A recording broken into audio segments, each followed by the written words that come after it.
The night my daughter-in-law tried to kill me, she was wearing the cashmere sweater I bought her for her birthday. Ivory white, soft as a cloud, $240 from Nordstrom.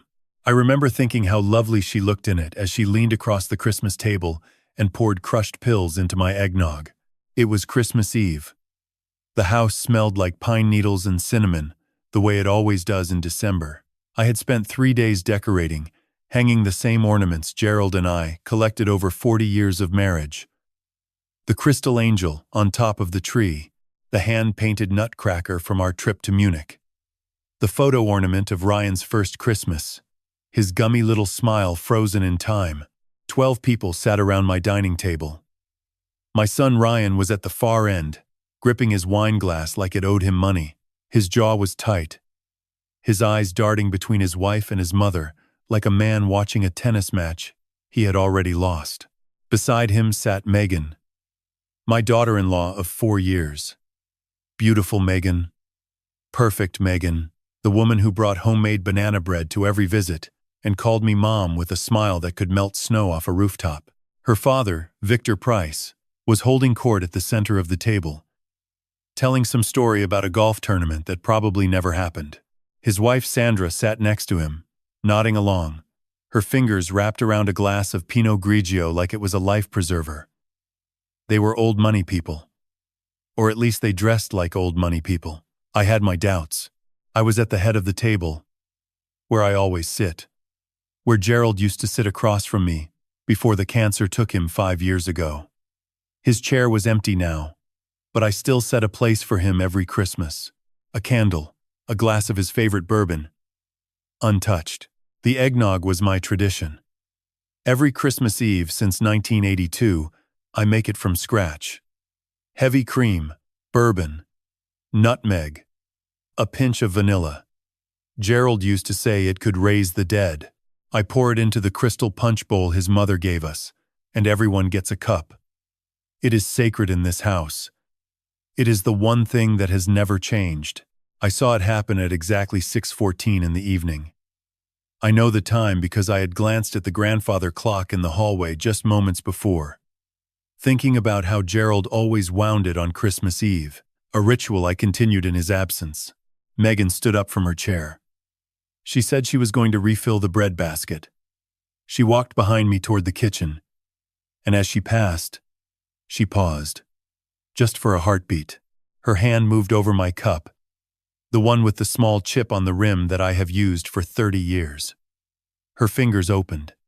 Something white and fine as powdered sugar fell into the golden liquid. The eggnog fizzed for a half second, tiny bubbles rising to the surface, and then it settled. Smooth. Innocent. She kept walking.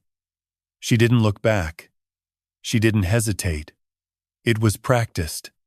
It was precise. It was the movement of a woman who had rehearsed this moment in her mind 100 times. My heart did not stop. My hands did not shake. I did not gasp or scream or knock the cup off the table. Because here is the thing about spending 30 years as a criminal prosecutor in the city of Philadelphia. You learn to watch. You learn to see the tiny movements that betray a lie. The flicker of an eye. The twitch of a finger. The almost invisible tremor in a voice that says, "I am about to destroy you." I had been watching Megan Price Callahan for 6 months. I knew this moment was coming. I had prepared for it the way I prepared for every trial in my career. Meticulously. Ruthlessly. Completely. So when she slid back into her seat and looked at me with those big hazel eyes, I did not flinch. I picked up my cup. I brought it to my lips. I let the rim touch my mouth, and I smiled at her over the edge of the crystal. She smiled back. It was a gorgeous smile. Warm. Loving.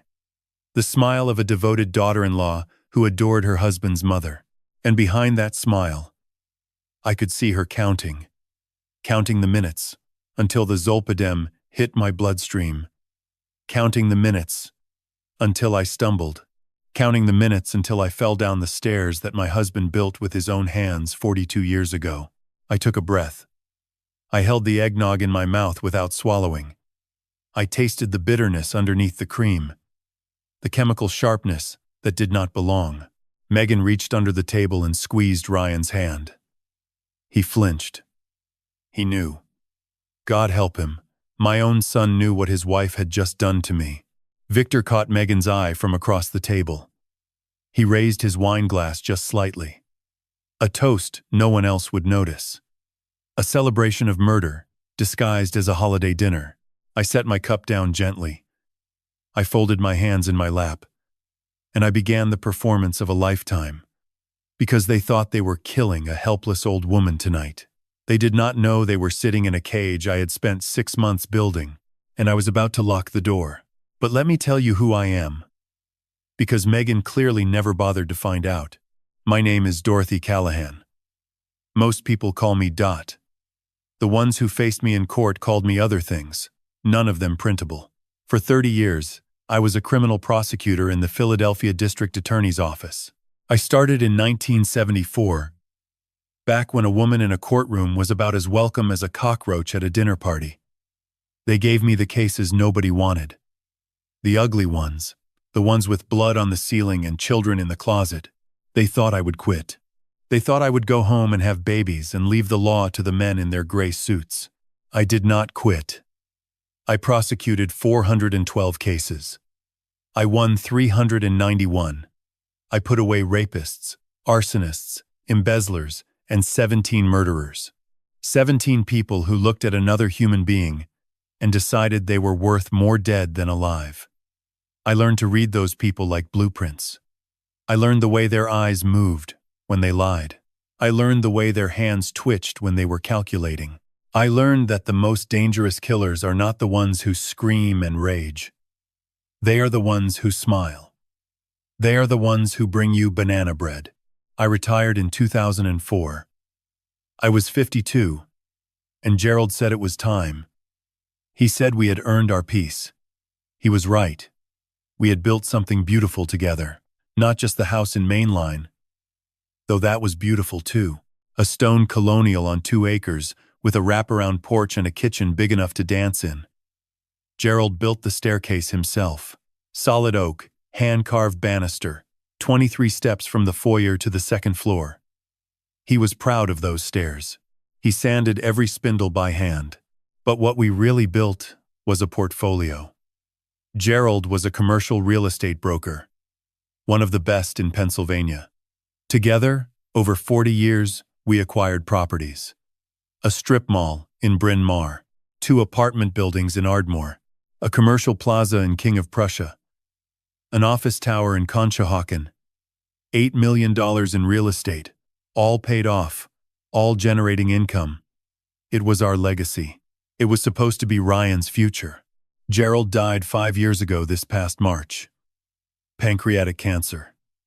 It took him in 11 weeks from diagnosis to gone. One day he was complaining about the gutters needing cleaning, and 11 weeks later, I was picking out a casket. The house got very quiet after that. The kind of quiet that presses against your chest and makes you forget how to breathe. Ryan was my only child. We tried for more, but God had other plans. So I poured everything into that boy. Private school at Episcopal Academy. Soccer camp every summer.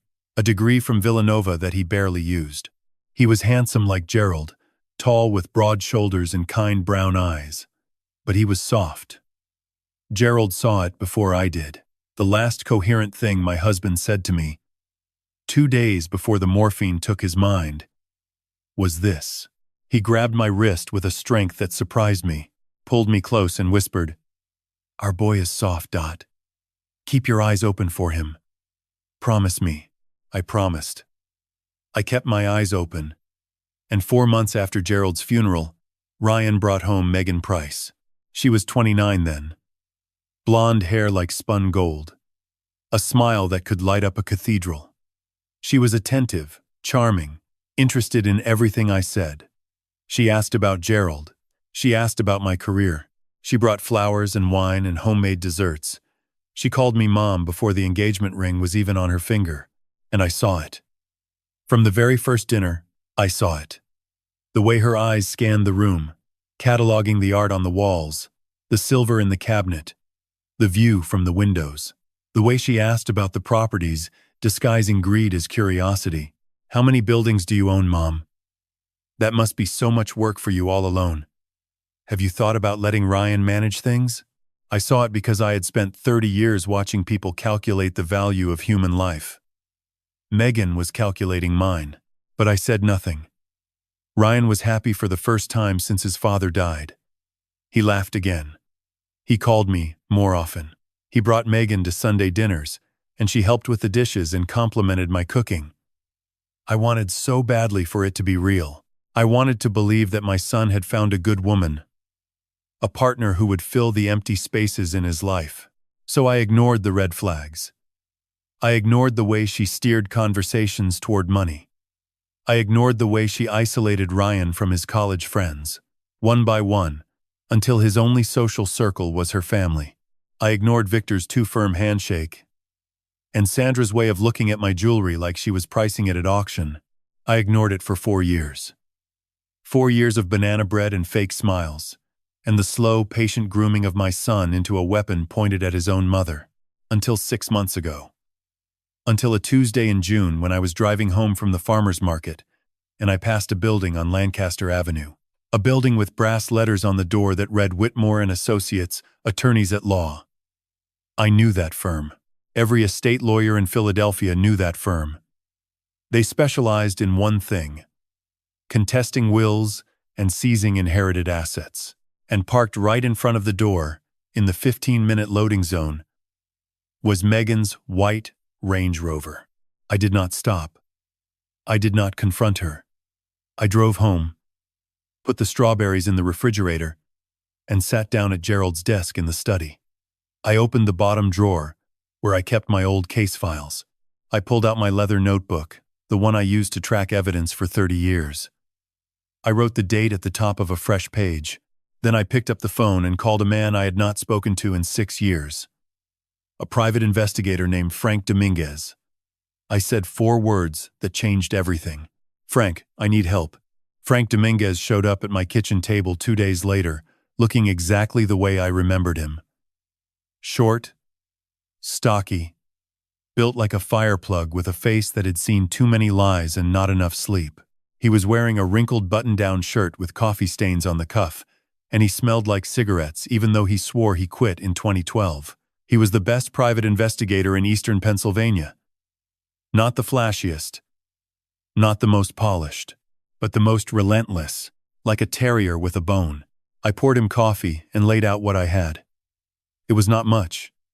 A white Range Rover outside an estate lawyer's office. A daughter-in-law who asked too many questions about property values. A gut feeling honed by 3 decades of standing across from liars. Frank listened without interrupting. He stirred his coffee with a spoon that clinked against the ceramic mug in a steady rhythm. When I finished, he looked at me over the rim of his cup. "You think she is planning something," he said.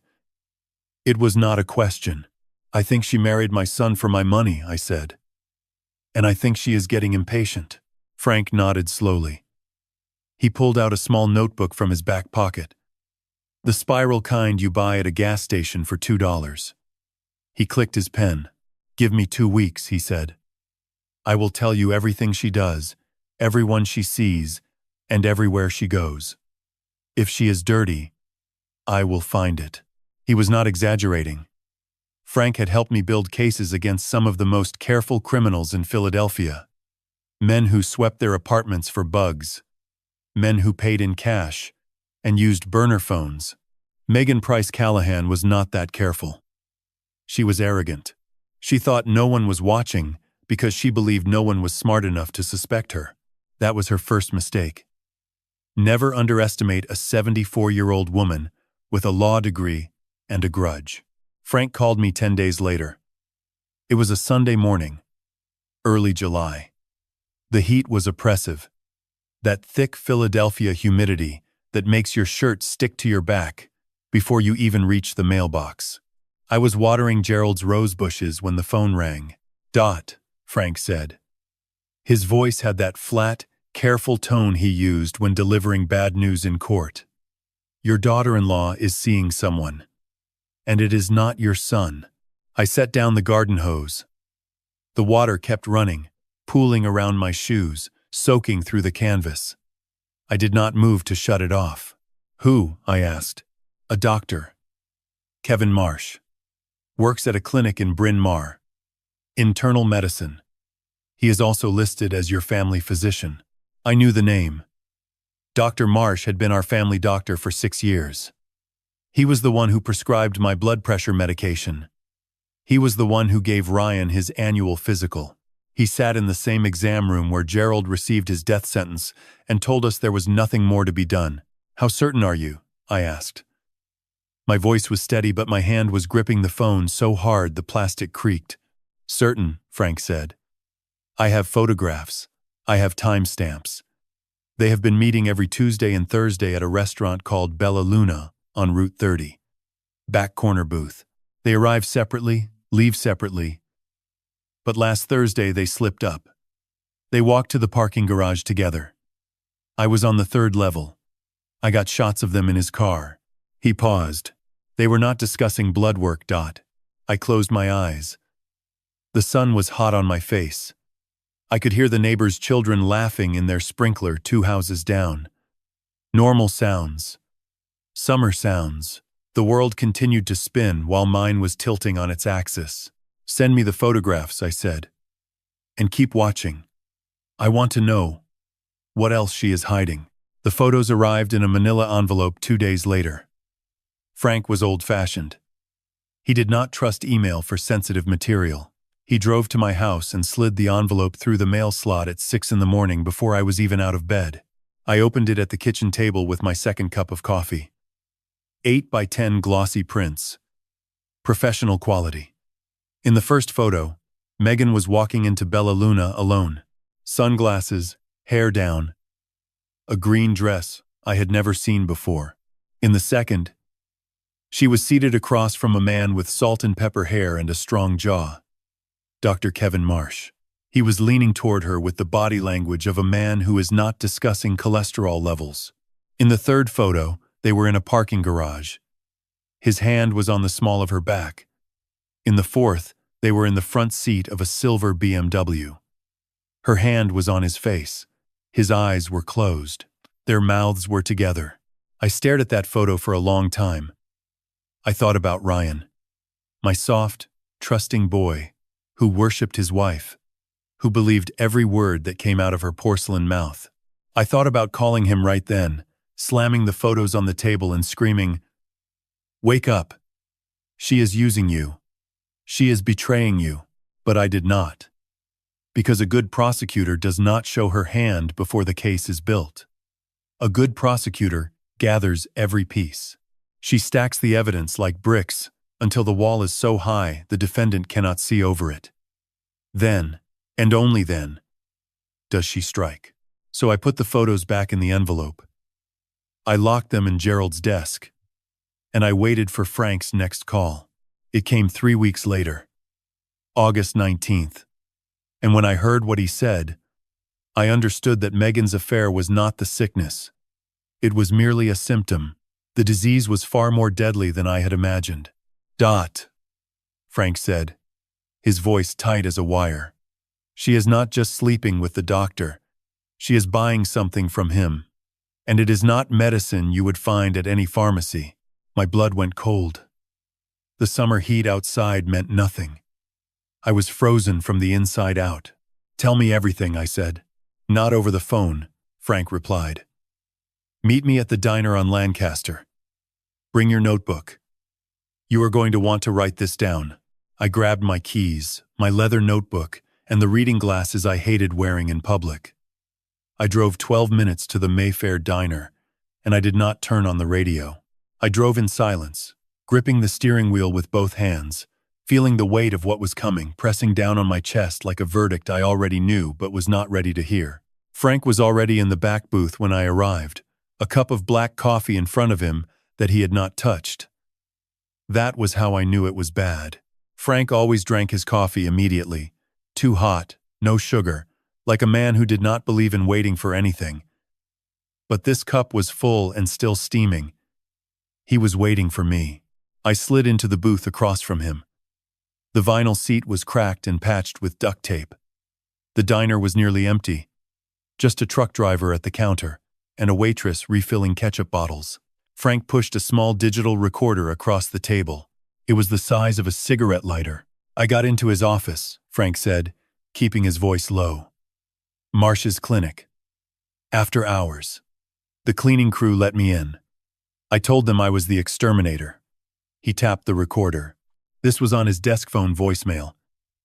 He never erased it. I looked at the recorder. My hand hovered over the play button. Whatever was on this device was going to change everything. I could feel it. The way you feel a storm coming before the first drop falls. A pressure in the air. A darkening at the edges. I pressed play. Megan's voice filled the booth. Clear, calm, businesslike. The same voice she used to tell me she loved my pot roast. Kevin, it is me. I need the refill by Friday. Same dosage as last time. Zolpidem, 40 milligrams, crushed to powder. Make sure it dissolves clean. No taste. And Kevin, do not put this on any record. Cash only. Same arrangement. The message ended. I sat there staring at the recorder as if it might explain itself further. Zolpidem. I knew that drug. Every prosecutor who ever handled a date rape case knew that drug. At normal doses, it was a sleep aid. At 40 milligrams, crushed and dissolved in liquid, it was a chemical sledgehammer. It would not kill a person outright, but it would make them disoriented, dizzy, unable to control their limbs. It would make them fall. There is more, Frank said. He reached into his jacket and pulled out a USB drive. I tapped her phone last week. Before you say anything, I know it is inadmissible, but you need to hear this. I took the USB drive. Play it for me, I said. Frank pulled out a small laptop from his bag, plugged in the drive, and hit a file. The audio was slightly muffled, the quality of a phone recording captured through a Bluetooth intercept, but the voices were unmistakable. Megan spoke first. Dad, it has to be Christmas Eve. That is when she drinks the eggnog. It is the only time she drinks something I can get to without her watching. Victor's voice came next. Smooth, confident. The voice of a man who had convinced banks to loan him money he never intended to repay. And after she drinks it, walk me through it again. She will get drowsy within 20 minutes, Megan said. I could hear the patience in her voice, the practiced calm of a woman explaining a recipe. She always goes upstairs early, on Christmas Eve. She will start going up the stairs. She will lose her balance. She will fall. 40 milligrams in a 74-year-old woman? It will look like a stroke, or vertigo, or just an old lady who had too much bourbon in her eggnog. And if she does not die from the fall? Victor asked. There was a pause. A long, cold pause that filled the diner booth like smoke. Then we help her along, Megan said. A pillow. A hand over the mouth. By the time the paramedics arrive, she will just be another elderly woman who fell down the stairs on Christmas Eve. Happens all the time. They will not question it. And the inheritance? Victor pressed. Ryan is the sole beneficiary. $8 million in property. We contest the trust structure, get it dissolved, sell everything within 6 months. $2 million pays off your debt. The rest we split. I reached over and closed the laptop. The screen went dark. Frank was watching me with careful eyes. He had seen a lot in his career, but watching a woman listen to her own murder being planned was something else entirely. I sat very still. My hands were flat on the table. I could feel the grain of the laminated wood under my fingertips. I concentrated on that sensation, the physical reality of the world, because everything else felt like it was dissolving. My son's wife was planning to murder me. My son's wife and her father were sitting somewhere right now, casually discussing the logistics of ending my life, the way normal people discuss vacation plans. Frank said gently. We should call the police. This is conspiracy to commit murder. This is enough for an arrest. No, I said. My voice surprised me. It was steady, calm, cold. The courtroom voice. The voice that had made grown men flinch on the witness stand. Frank leaned back. No? If we go to the police now, I said. They arrest Megan for conspiracy. Maybe Victor too. But conspiracy is hard to prosecute. It is her word against a phone recording that was obtained illegally. A good defense attorney gets it thrown out. She pleads down to a misdemeanor. She walks in 18 months. And then she comes back. Frank. She comes back angrier and smarter. And I spend the rest of my life sleeping with one eye open. Frank was quiet. He knew I was right. He had been in the system long enough to know how many murderers walked free on technicalities. I need her to do it, I said. The words tasted like iron in my mouth. I need her to actually try. I need her to put the drug in the glass. I need her to push me down those stairs. And I need all of it on camera. Clean, admissible, undeniable. Attempted murder. Not conspiracy. Not intent. Attempt. That is 15 to 30 years, with no parole. Frank stared at me for a long time. Then he let out a low whistle. You are going to let her try to kill you, he said. On purpose. I am going to let her think she succeeded. I corrected. There is a difference. Frank picked up his coffee. It was cold now. He drank it anyway in one long swallow. He set the cup down and looked at me with something between admiration and fear. You are terrifying, Dot, he said. You know that? I have been told, I said. Now let me tell you about Victor Price's gambling debts, because I have a feeling that is the engine driving this entire machine. Frank opened his notebook to a fresh page. I told him about the $2.5 million Victor owed to people who did not send polite letters. I told him about the desperate mathematics of a man who needed his daughter to marry money and then make that money available by any means necessary. I told him about the timeline. Christmas Eve, less than 3 months away. Frank wrote it all down. When he was finished, he looked up at me. So what is the plan? He asked. I smiled. It was not a warm smile. It was the smile I used to give defendants when I knew I had them cornered. The plan, I said, is to build a cage so perfect they will not even know they are inside it until the door locks behind them. I spent the next 8 weeks doing what I have always done best, building a case. Except this time, the case was also a fortress, and the defendant did not know. She was already inside the walls. The first thing I did was call Patricia Wynn. Patty was my paralegal for 19 years at the DA's office. She was Vietnamese American, 5 feet tall, quiet as a church mouse, and the most meticulous legal mind I have ever worked with. She could find a loophole in a concrete wall. She retired 2 years after I did, and now she spent her days gardening and volunteering at the public library. But when I called her that October afternoon, she answered on the second ring as if she had been waiting. Dot, she said. You sound like you are working a case. I am, I said. The most important one of my life. I need you, Patty. Can you come over? She was at my kitchen table within the hour, a legal pad in front of her and a pen behind her ear. I told her everything. The affair. The voicemail. The recording. The Christmas Eve plan. She listened without expression, her dark eyes absorbing every detail the way they used to absorb case files. When I finished, she set down her pen and looked at me. What do you need? She asked. No argument. No suggestion to call the police.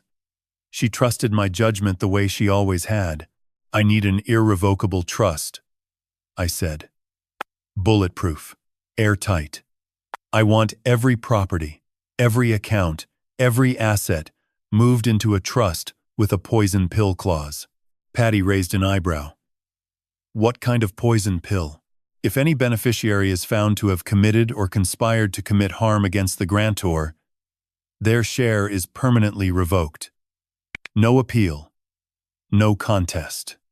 The assets go to a charitable foundation. Patty smiled. It was a small, sharp smile. That is elegant, Dot. I learned from the best, I said. Now, can we have it drafted and executed within 2 weeks? I know a trust attorney in Doylestown who owes me a favor, Patty said. Consider it done.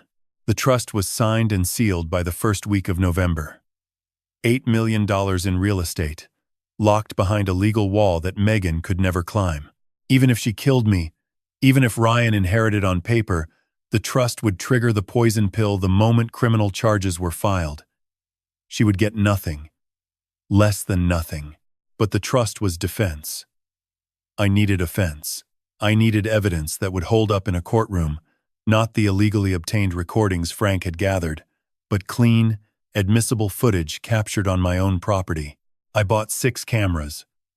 Small, wireless units no bigger than a deck of cards.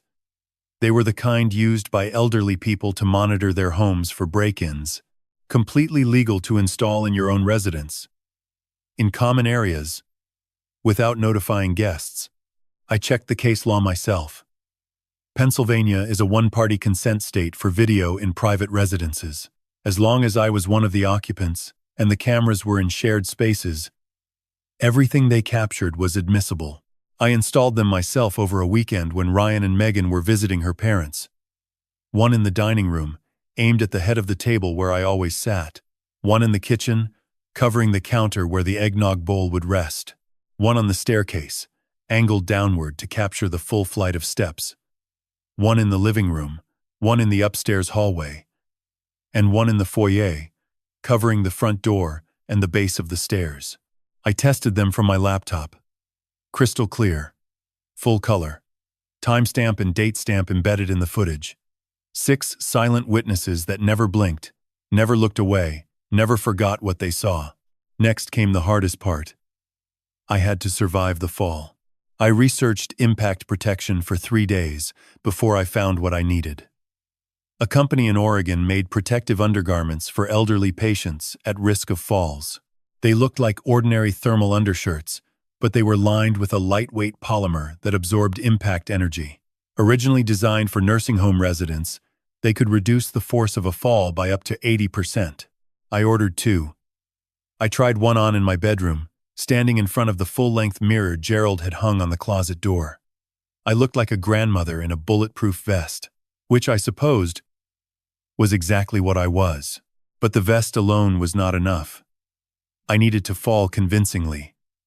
A real fall downstairs looks chaotic, uncontrolled. If I fell like a stunt performer, tucking and rolling with precision, Megan might notice. She might suspect. And if she suspected even for a moment, she would never confess to anything. I found a retired stunt coordinator through a contact at the community theater. His name was Dennis, and he was 70 years old himself. A former Hollywood double who had fallen off buildings and crashed through windows for 30 years. I told him I was writing a novel and needed to understand the mechanics of a staircase fall. He did not believe me, but he did not ask questions.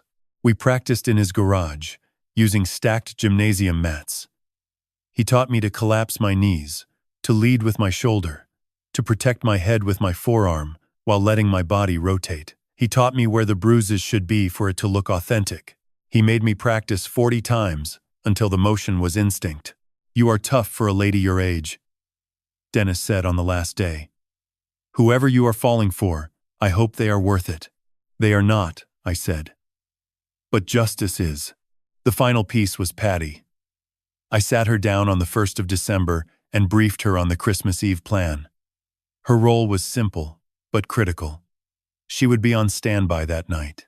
If everything went according to plan, Dorothy Callahan would fall down the stairs, appear gravely injured, and be taken to the hospital. Patty was not to call the police. She was not to intervene. She was to wait for my signal.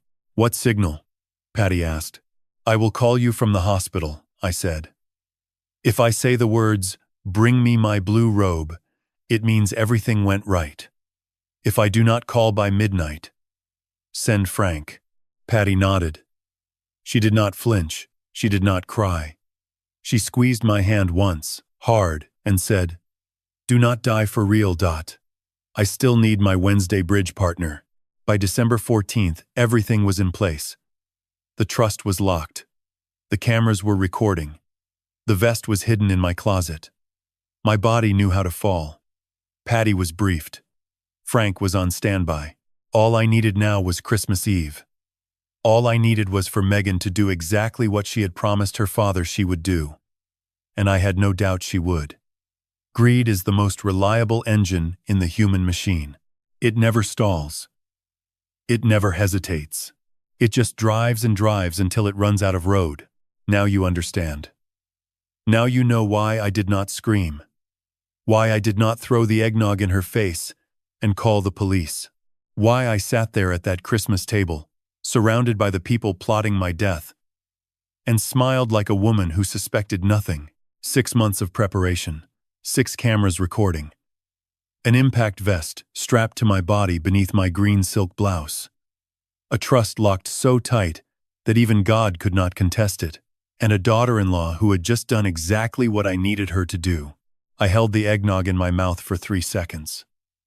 I tasted the bitterness of the zolpidem beneath the cream and bourbon. Then I turned my head slightly toward the Christmas tree, as if admiring the lights, and let the liquid slide out of my mouth into the linen napkin I had pressed against my chin. I dabbed my lips like a lady and set the napkin in my lap, folded inward, trapping the evidence. Nobody noticed. They were all too busy performing their own roles.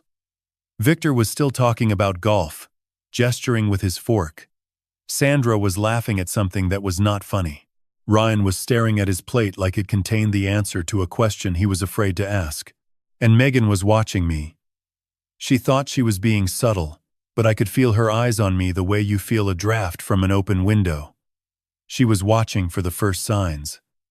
The drooping eyelids, the slackening jaw, the slight sway of a body losing its fight against chemistry. I gave her what she wanted.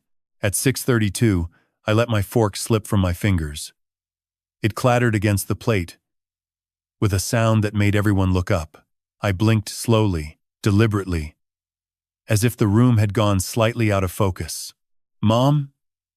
Ryan said, half rising from his chair. "Are you okay?" "Fine, sweetheart," I said, making my voice just a fraction thicker than normal. "Just tired. The cooking today, you know, wore me out." Megan reached across the table and touched my hand. Her fingers were cool and dry. "You should rest, Mom," she said, her voice dripping with manufactured concern. "You have been on your feet all day. Why don't you go lie down? We will clean up." I nodded slowly, as if the simple act of moving my head required enormous effort. I pushed my chair back. I gripped the edge of the table to stand, letting my arm tremble visibly. I took one step and stumbled, catching myself on the back of the chair. Victor stopped mid-sentence. Sandra set down her wine glass. The room held its breath. "Goodness," I murmured, pressing a hand to my forehead. "That eggnog must have been stronger than usual this year. I think I need to lie down." I shuffled toward the hallway. My steps were uneven, listing to the left like a ship taking on water. I bounced gently off the doorframe as I passed through it. A small touch of theater that I was particularly proud of. Behind me, I heard the soft rustle of movement. I heard a chair push back. I did not look. I did not need to. I knew Megan was standing up. I knew she was smoothing her skirt, placing her napkin on the table, excusing herself with some quiet murmur about checking on me. I knew because this was the script she had written months ago, and she was following it perfectly. The hallway stretched before me, 12 feet of hardwood floor between the dining room and the base of the staircase. Gerald's staircase. 23 steps of solid oak, each one hand-sanded, each one polished to a warm honeyglow by 4 decades of footsteps. The banister curved upward like the neck of a violin. It was the most beautiful staircase in Main Line. It was also, if Megan had her way, going to be my death. I reached the bottom step and placed my hand on the banister. I let my weight sag against it.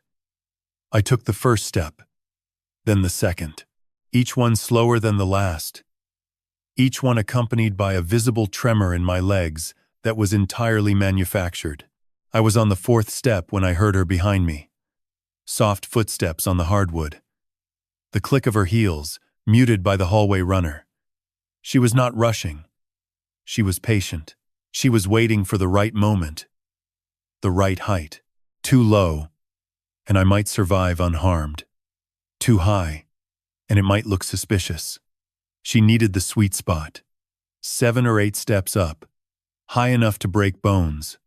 High enough to crack a skull on the oak floor below. I climbed. 5, 6, 7. I could feel her now. Not just hear her. Feel her presence behind me like a cold shadow. The air between us was electric. She was close. 3 feet. Maybe 2. I could smell her perfume. Chanel No. 5. The same perfume I bought her last Mother's Day because she said it was her favorite. I thought about Gerald. I thought about him sanding these stairs by hand, whistling Sinatra, sawdust in his hair.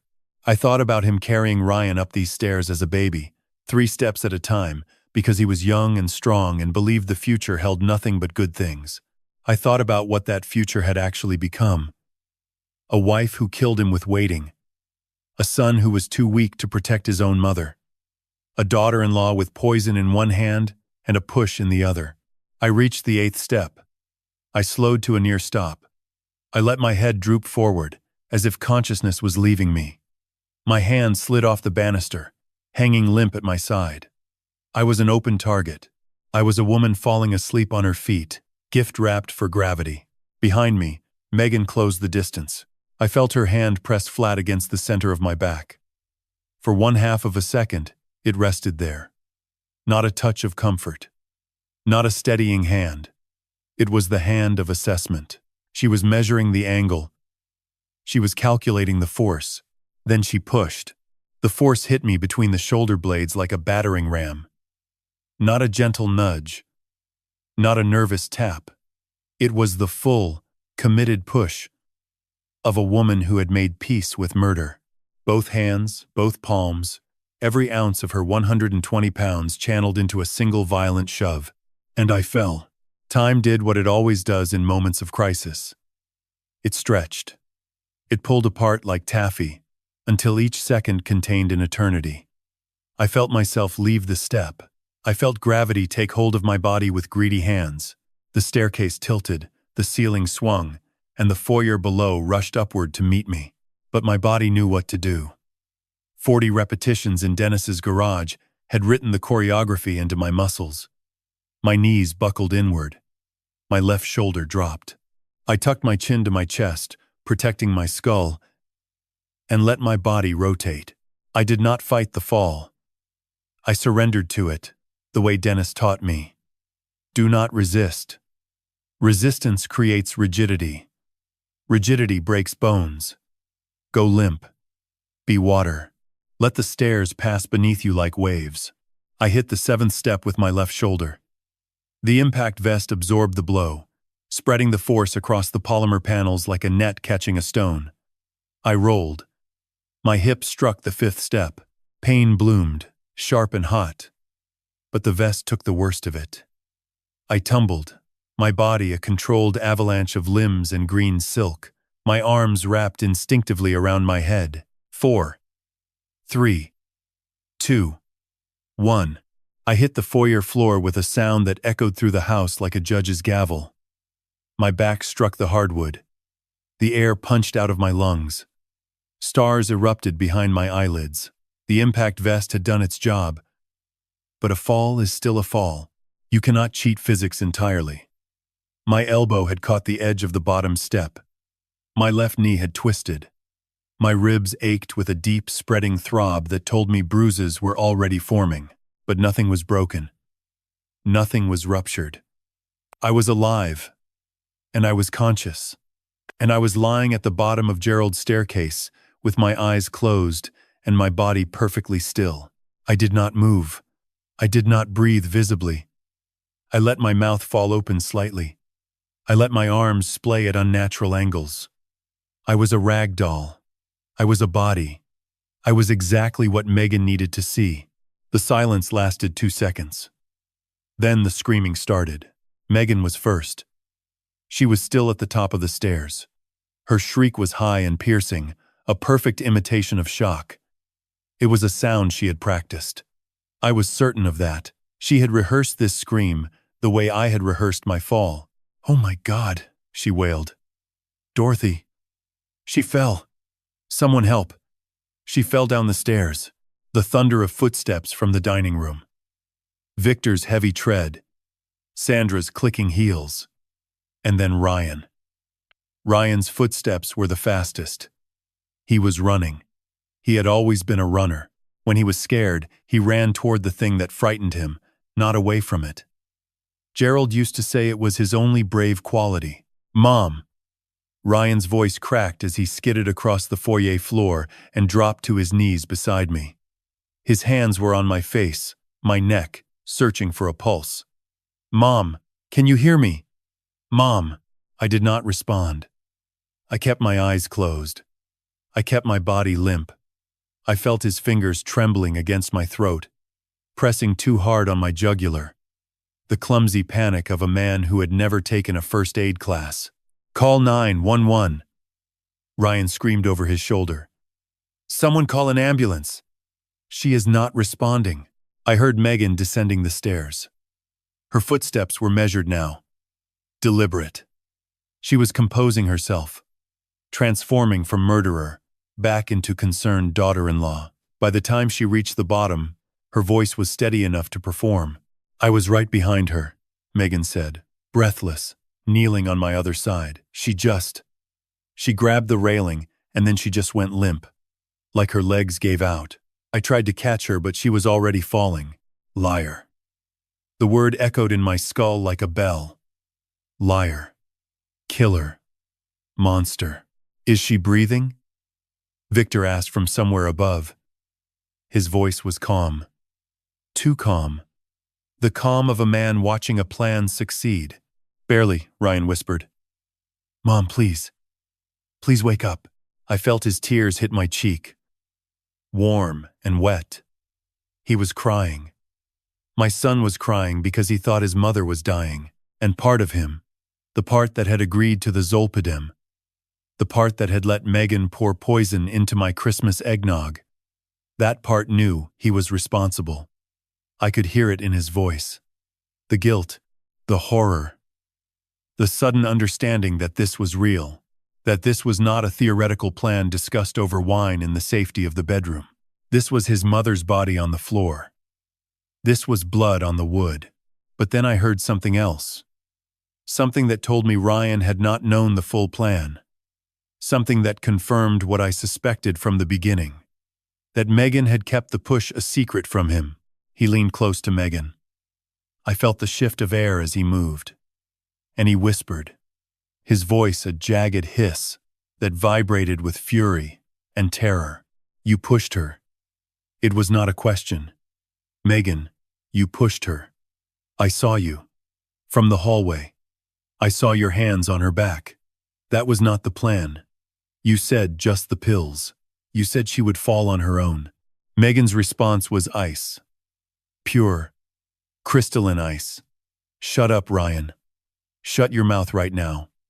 She is unconscious, not dead. And if you say one more word, I will make sure they find the pills in your bathroom." Silence. Ryan went quiet, obedient, beaten. Even now, with his mother bleeding on the floor, he could not stand up to her. Gerald was right. Our boy was soft. I cataloged all of it. Every word. Every whisper. Camera 3 was mounted in the smoke detector at the top of the staircase. It had captured the push from above. Camera 6 in the foyer had captured my landing and the aftermath.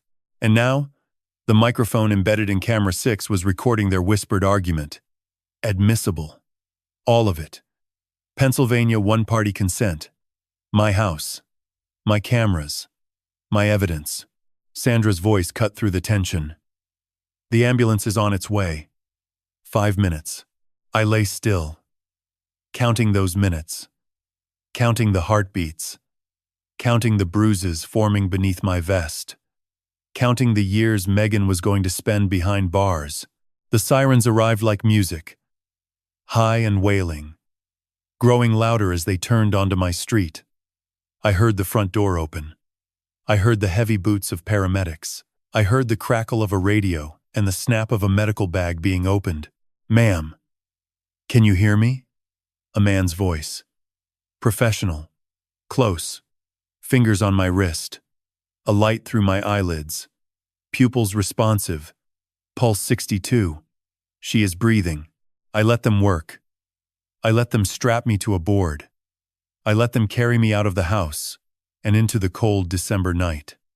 The stretcher bounced slightly as they loaded me into the ambulance. Through my barely cracked eyelids, I caught one last glimpse of the foyer. Megan was standing at the door, clutching Ryan's arm, her face arranged into a perfect mask of devastation. And behind her, mounted in the crown molding, invisible to everyone who did not know to look, the tiny red light of camera, one blinked once. Recording. Always recording. The emergency room at Bryn Mawr Hospital smelled like iodine and fluorescent failure. They wheeled me in on the stretcher at 7:22 in the evening, Christmas Eve, while the rest of Philadelphia was opening presents and singing carols. The nurses were wearing Santa hats. Someone had taped paper snowflakes to the intake desk. It was surreal. Lying on a gurney surrounded by holiday cheer, while my body throbbed with carefully manufactured bruises. They ran the standard protocol. CT scan. X-rays. Neurological assessment. A young doctor with tired eyes and a candy cane sticking out of his coat pocket shined a light in my pupils and asked me to count backward from 10. I did it slowly, slurring the numbers just slightly, letting my eyes drift to the left as if focus was difficult. I had watched hundreds of witnesses fake symptoms on the stand. I knew exactly how much was too much. The key was subtlety. A real concussion victim does not perform. She drifts. "Mrs. Callahan," the doctor said, scribbling on his clipboard. "You have a mild concussion, significant bruising to the left shoulder and hip, and a sprained wrist. No fractures, no internal bleeding. You are very lucky." Lucky. I almost smiled. Luck had nothing to do with it. A $3,000 impact vest and 40 practice falls in a retired stuntman's garage had everything to do with it. "What happened?" he asked gently. "Can you tell me how you fell?" This was the moment. The fulcrum on which everything balanced. If I said the wrong thing now, the entire plan collapsed. If I told the truth, the police would arrest Megan for assault, maybe attempted murder, but attempted murder based on a push was hard to prove without context. A defense attorney would argue it was an accident, a reflexive movement, a panicked grab that went wrong. She might get assault charges. She might get 2 years. She might get probation. I needed more. I needed her to feel safe. I needed her to believe she had won so completely that she would drop her guard and hand me the rest of the evidence I needed. I needed the conspiracy. I needed the fraud. I needed every single person involved to feel comfortable enough to speak freely in my house, in front of my cameras, about what they had done and what they planned to do next. So I lied. "I was dizzy," I said, letting my voice tremble. "I had too much eggnog, I think. I was going upstairs to lie down, and my legs just gave out. I grabbed for the railing, but I missed. The next thing I knew, I was on the floor." The doctor nodded sympathetically. "That is consistent with what your family reported. Your daughter-in-law was right behind you. She said you went limp very suddenly. She is a good girl." I whispered. "She must have been so scared." The doctor patted my hand. "She was hysterical. Your whole family is in the waiting room. They are very worried about you." I bet they are, I thought. Worried I might wake up and remember something. Worried the doctors might find zolpidem in my blood. That was the one risk. If they drew blood and found the sedative, questions would be asked. But I had not swallowed the eggnog. I had spat it into the napkin. There was nothing in my system except adrenaline and determination. The toxicology screen, if they ran one, would come back clean. And a clean tox screen would confirm my story. Just an old woman who had too much bourbon-spiked eggnog and lost her footing. 2 police officers arrived at 8:15. A man and a woman, both young, both polite, both clearly wishing they were home with their families instead of taking statements in an emergency room on Christmas Eve. They asked the standard questions. I gave the standard answers. I fell. I was dizzy. It was my fault. No. No one pushed me. No. I do not want to file a report. The female officer looked at me with careful eyes. She was trained to spot elder abuse. I could see her running through the checklist in her mind. Elderly woman. Fall downstairs. Family, present. Potential red flags. Mrs. Callahan. She said gently, leaning close. Is there anything else you want to tell us? Anything at all? You are safe here. I looked at her. She was young enough to be my granddaughter. She had kind eyes and a strong jaw, and I could tell she would be a good cop someday. I wanted to tell her everything. I wanted to hand her the USB drive with 6 months of surveillance footage and say, arrest them all. But I could not. Not yet. Not until the cage was fully closed. I am just a clumsy old woman, I said with a weak smile. Too much holiday spirit. That is all. She nodded. She did not believe me entirely. I could tell. But she had no grounds to push further. She left her card on the bedside table. If you remember anything else, or if you want to talk, call me anytime. Okay? Thank you, officer, I said. Merry Christmas. They left. I lay in the hospital bed, staring at the ceiling tiles, listening to the beep of the heart monitor and the distant sound of Silent Night, playing from a speaker somewhere down the hall. My body hurt. My elbow was swelling. My hip felt like someone had taken a baseball bat to it. But the pain was manageable. The pain was temporary. What Megan had planned for me was permanent. At 9:45, Patty walked in. She was wearing her winter coat and carrying a paper bag from the hospital cafeteria. She looked at me lying in the bed, bandaged and bruised, and I saw the flash of fear in her eyes before she controlled it. You look terrible, she said, sitting down in the visitor's chair. You should see the stairs, I replied. She did not laugh. She leaned in close, her voice barely above a whisper. Did it work? Perfectly, I whispered back. She pushed me. Camera 3 caught it. Ryan confronted her on the floor. Camera 6 caught that too. And I have the napkin with the drugged eggnog in the inside pocket of my coat. I need you to take it. Get it to Frank. He knows a private lab that will confirm the zolpidem.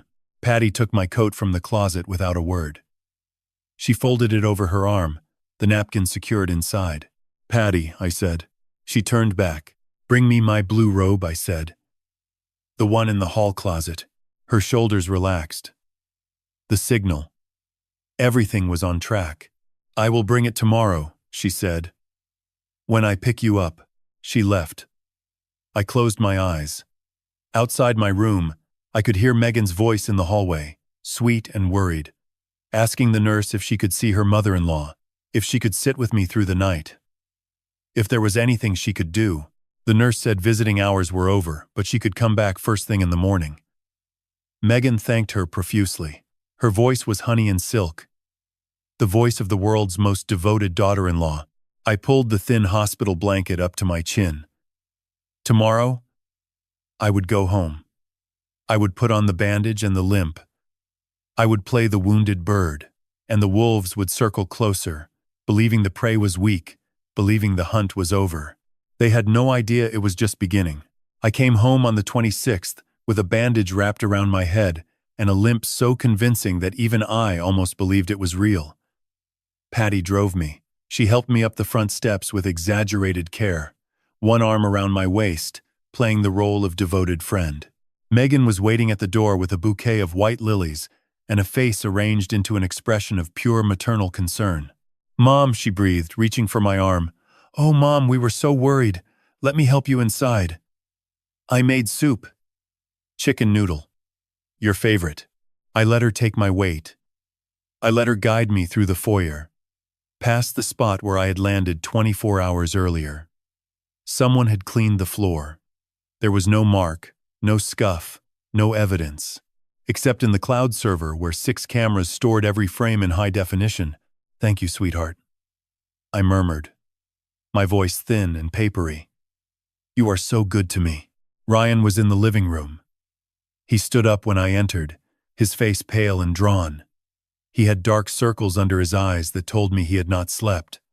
He looked at me with an expression I could not quite read. Guilt, certainly. Fear, probably, but also something else. Relief. He was relieved. I was alive. Whatever else he was, whatever Megan had turned him into, some part of my son was still human enough to be glad his mother was breathing. "Hey, Mom," he said softly. He did not hug me. He stood there with his hands in his pockets like a teenager who had been caught stealing. "Hey, baby," I said. I reached out and squeezed his arm. I felt him flinch under my touch. They installed me on the living room sofa with a blanket, a pillow, and the remote control. Megan brought soup and crackers on a tray. Ryan brought water and my reading glasses. They hovered, attentive, performative, the dutiful children caring for their injured mother. It was a beautiful tableau. It was also completely fake. And every second of it was being recorded by camera 4, mounted inside the frame of Gerald's portrait above the fireplace. I played my role with precision. I called Megan honey and fumbled with my spoon as if my hands were shaking too badly to hold it steady. I called Ryan by his childhood nickname, which I had not used in 20 years, as if the fall had knocked loose some old wiring in my brain. I asked what day it was.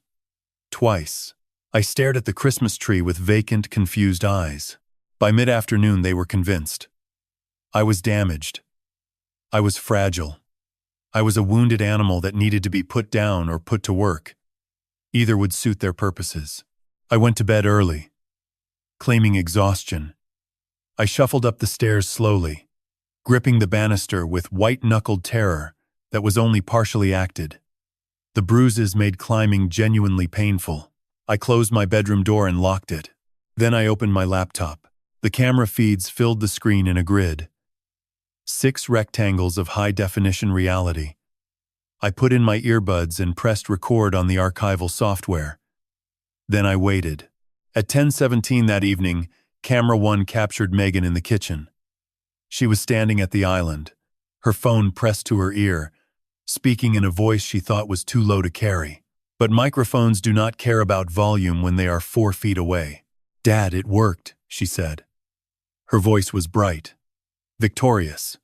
She fell. She is home now, and she is a mess. Confused, shaking, can barely remember what day it is.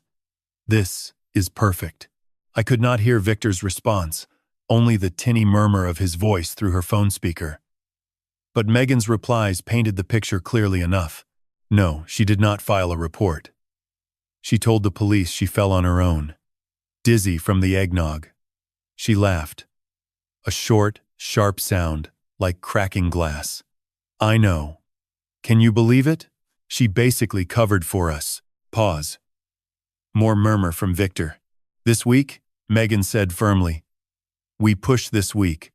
She is scared now. She is thinking about mortality. We bring up the will, the properties, the transfer. We frame it as security. We tell her that Ryan needs to be named executor immediately in case something happens to her. She is old and confused, and she just fell down the stairs. She will sign anything we put in front of her." I wrote down the timestamp and the quotes in my leather notebook. Evidence. Brick by brick. At 11:45, camera 4 caught something worse. Megan and Ryan were in the living room. The Christmas tree lights were still on, casting red and green shadows across their faces. Ryan was drinking bourbon from a crystal tumbler. His third. Megan was curled up next to him on the sofa, her legs tucked beneath her, her head resting on his shoulder. They looked like a couple in a holiday catalog. They looked like love. "She is scared, Ryan," Megan said, running her fingers along his forearm. The fall changed something in her. "She is fragile now. We just need to be gentle. Be patient. Be the good kids. And by New Year's, she will sign everything over." Ryan took a long drink. "And if she does not?" he asked, his voice thick with alcohol and dread. Megan sat up. She looked at him with those hazel eyes that I once thought were beautiful. Now they looked like a predator's eyes in the camera's cold glow. "If she does not change the will by New Year's," Megan said, each word deliberate and clear, "we do it again. And next time, Ryan, there will be no hospital." Ryan stared at her. The bourbon glass trembled in his hand. He opened his mouth as if to protest, as if to say something brave, something that might redeem him. He closed his mouth. He finished his drink. He nodded. I removed my earbuds. I closed the laptop. I sat in the dark of my bedroom, listening to the old house creak and settle around me. The radiator ticked. The wind pressed against the windows. Somewhere down the hall, behind their closed door, my son and his wife were sleeping peacefully, planning my murder with the same casual ease they planned their grocery list. 3 more days. That was all I needed. 3 more days of playing the broken old woman. 3 more days of soup and sympathy and vacant stares. 3 more days until I fed them the bait, and they swallowed it whole. I turned off the lamp. I pulled the covers up to my chin. The bruises on my hip pulsed with a dull heat. I let the pain keep me sharp. I let it remind me of the hand between my shoulder blades. I let it fuel the cold fire that was burning in the place where my love for them used to live. Sleep came slowly. But when it did, I dreamed of Gerald. He was standing at the top of the staircase he built, smiling that crooked smile, holding out his hand. "You got them, Dot," he said. "Now finish it." I intended to. On the morning of the 28th, I sat at the breakfast table and cried. It was not difficult. All I had to do was think about Ryan at 5 years old, sitting on Gerald's shoulders at the Philadelphia Zoo, pointing at the giraffes and laughing with a joy so pure it hurt to remember. I thought about that little boy, and the tears came easily. They rolled down my cheeks and dripped onto the tablecloth, darkening the linen in small wet circles. Megan was making coffee at the counter. She turned when she heard the first sob. I could see her reflection in the window glass. Her face went through 3 expressions in rapid succession. Surprise, calculation, and then, like a mask sliding into place, concern. "Mom?" She rushed over, pulling a chair close to mine. "Mom, what is wrong? Are you in pain? Should I call the doctor?" I shook my head. I pressed a trembling hand to my mouth. I let my voice crack and waver, like a radio losing signal. "I am scared," I whispered. "The fall. I keep seeing it. I keep feeling myself falling, over and over, every time I close my eyes." Megan put her arm around my shoulders. Her touch was light and practiced. The touch of a nurse, not a daughter. "Oh, Mom, it is okay. You are safe now. You are home." "Am I?" I said, looking at her with wet, bewildered eyes. "Am I safe? I am 74 years old, Megan. I live alone in this big house. What if it happens again?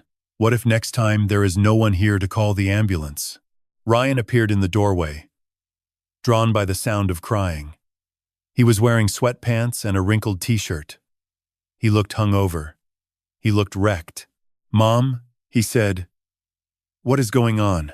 "Sit down, sweetheart," I said, patting the chair on my other side. "Both of you. I need to say something." They sat. They waited. I could feel the tension coming off Megan like heat from an engine.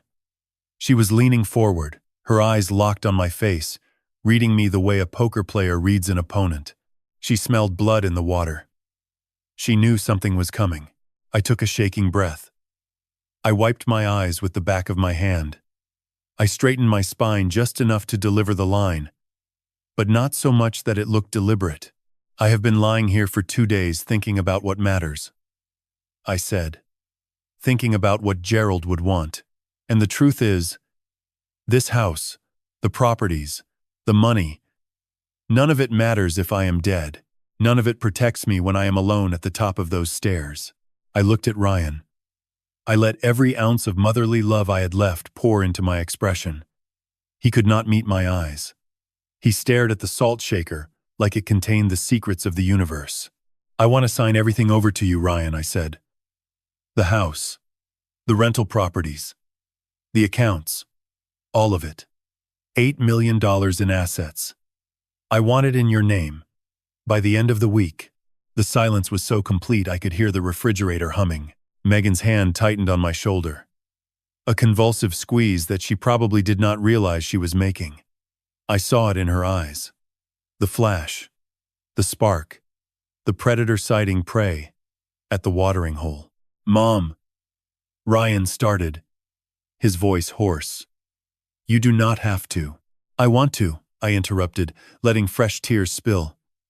I am tired, Ryan. I am tired of being responsible for all of this. I am tired of worrying about property taxes and tenants and maintenance. I want to rest. I want to know that if something happens to me, you are taken care of. That everything Gerald and I built goes to our son. Not to lawyers. Not to the government. To you. Megan was vibrating. I could feel it through her hand on my shoulder. She was restraining herself with visible effort. The $8M was right there. Right in front of her. The old woman was offering it on a silver platter. Are you sure, Mom? Megan asked. Her voice was soft, careful, the voice of someone trying not to spook a deer. That is a big decision. Maybe you should take more time to think about it. Beautiful. She was even smart enough to feign reluctance. To create the appearance of a daughter-in-law who did not want to pressure her mother-in-law. She was covering her tracks in real time. I have thought about it, I said firmly. The fall made up my mind. I want this done properly. Legally. I want a notary present. I want witnesses. I paused, as if a thought had just occurred to me. I want your parents here too, Megan. Your father should see that we are a real family. That we take care of each other. Megan blinked. I saw the briefest hesitation. Having Victor present was a risk for her. Victor was loud. Victor was greedy. Victor might say something stupid. But the offer was too good to question. $8 million. She was not going to argue about the guest list. Of course, she said. Dad would love to be here for something like this. When were you thinking? The 30th, I said. 2 days from now. That gives me time to call my notary friend and get the papers drawn up. We will do it right here at the dining table. A proper family occasion. That sounds perfect, Mom, Megan said, squeezing my hand. Her palm was damp. I could feel her pulse racing through her fingertips. I will call Dad right now. He and Mom can drive down from Connecticut. She stood up and walked into the hallway with her phone already out. I heard her voice, low and fast, the leash finally off. Dad, it is happening. Get here by the 30th. She is signing everything. I could not hear Victor's response, but I heard Megan laugh. A short, breathless laugh of disbelief and triumph. Then Victor's voice, muffled but audible through the thin walls. About time. The old bat finally cracked. Ryan was still sitting at the table, staring at his hands. He had not spoken. He had not moved. He looked like a man standing on train tracks, watching the headlight approach, too paralyzed to step aside. Ryan, I said gently. He looked up. His eyes were red. Everything is going to be fine, I said. I promise. He nodded. He did not believe me. He should not have. Because nothing was going to be fine. Not for him. Not for Megan. Not for Victor. In 2 days, they would walk into my dining room expecting a transfer of wealth. They would sit at my table expecting to leave as millionaires. Instead, they would leave in handcuffs. I stood up from the table, carrying my empty coffee cup to the sink. I moved slowly, maintaining the limp, maintaining the fragility. But inside, behind the mask, I was already running through the next 48 hours. 17 phone calls to make. A DA to brief. A wire to wear. A signal phrase to rehearse. I rinsed the cup and set it on the rack. Through the kitchen window, I could see the bare December trees swaying in the wind. Gray sky. Cold light. The world looked like a courtroom waiting for the trial to begin. Come into my house, I thought. All of you. Bring your greed. Bring your arrogance. Bring your father and your lies and your dreams of easy money. I have a seat at the table for every single one of you. And underneath that table, the trapdoor is already open. On the morning of the 29th, I told Megan I had a follow-up appointment with my neurologist. She offered to drive me. I declined with a grateful pat on her hand and a mumbled excuse about not wanting to be a burden. She did not push. She was too busy coordinating with Victor about tomorrow's arrangements. Her mind was already counting zeros. I drove myself to the Montgomery County District Attorney's office in Norristown. It was a 25-minute drive on a gray December morning, the roads quiet between the holidays, the sky the color of old concrete. I parked in the visitor lot and walked through the glass doors with my leather briefcase in one hand and my cane in the other. I did not need the cane anymore. Not really. But old habits serve as good cover. The receptionist recognized me. I had worked closely with this office during the last decade of my career, feeding them cases that crossed county lines. She smiled and picked up the phone without me having to ask. 3 minutes later, I was sitting across a mahogany desk from District Attorney Catherine Brennan. Catherine was 53, sharp-featured, and built like a marathon runner. She wore her authority the way some women wear perfume, lightly but unmistakably. We had known each other for 15 years. I trusted her. More importantly, she trusted me. "Dorothy," she said, leaning forward on her elbows. "When your paralegal called yesterday and said you needed an urgent meeting, I cleared my morning. Tell me what you have." I opened my briefcase. I placed 7 items on her desk, one by one, like a dealer laying out cards. Item 1. A USB drive containing 6 months of surveillance footage from Frank Dominguez. Photographs of Megan with Dr. Marsh. Photographs of Megan entering Whitmore and Associates. Time-stamped. Dated. Chain of custody documented. Item 2. A digital copy of the voicemail recording from Dr. Marsh's office phone. Megan ordering Zolpidem, 40 milligrams, crushed to powder, cash only. Item 3. The intercepted phone recording of Megan and Victor planning my murder. I acknowledge this was inadmissible on its own due to the method of collection, but it provided context and could be used for investigation purposes. Item 4. A USB drive containing the home security camera footage. 6 angles. The dining room showing Megan dropping powder into my eggnog at 6:14 on Christmas Eve. The staircase showing Megan pushing me from behind at 7:02. The foyer showing my fall, and the subsequent whispered argument between Megan and Ryan. The kitchen and living room recordings from December 26th and 27th showing Megan celebrating, calling Victor, and threatening to kill me again. Item 5. The lab report from the private toxicology analysis of the linen napkin containing my eggnog. Positive for Zolpidem at a concentration of 42 milligrams per fluid ounce.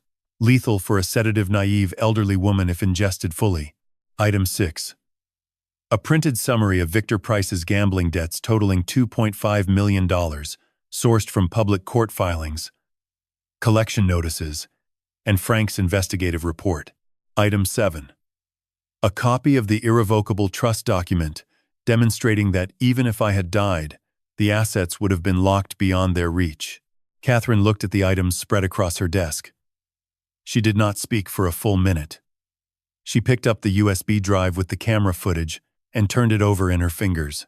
"This is the cleanest private case file I have seen in 20 years of prosecution," she said finally.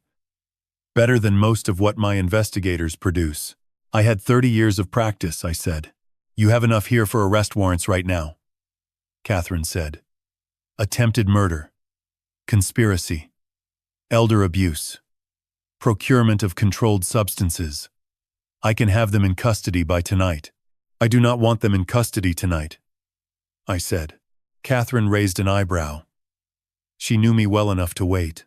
"Tomorrow evening," I continued, "they are all coming to my house. Megan, Ryan, Victor Price, his wife Sandra. They believe I am signing over $8 million in assets. They believe I am a confused, frightened old woman giving away her estate out of fear." I leaned forward. "I want to wear a wire. I want your detectives positioned outside my home. I want Megan and Victor to sit at my table and verbally confirm their involvement while being recorded on both my home cameras and a body-worn microphone. And then, when I give the signal, I want your people to come through the door and arrest them in the middle of their celebration." Catherine studied me. "What is the signal?" "I will say the words. I think we are done here." She wrote it down. She looked at it for a moment, then looked up at me with something that might have been admiration or might have been concern. "Dorothy, you understand this is dangerous. If something goes wrong, if they panic, they will not panic," I said.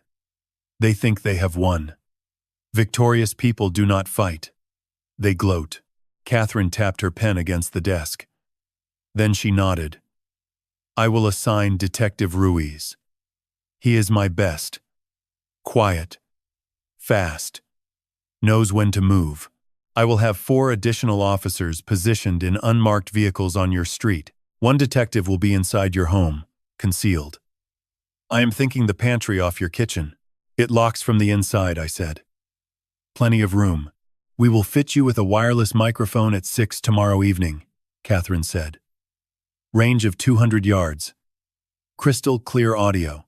If anything goes sideways, you say the signal, and we are through the door in under 15 seconds.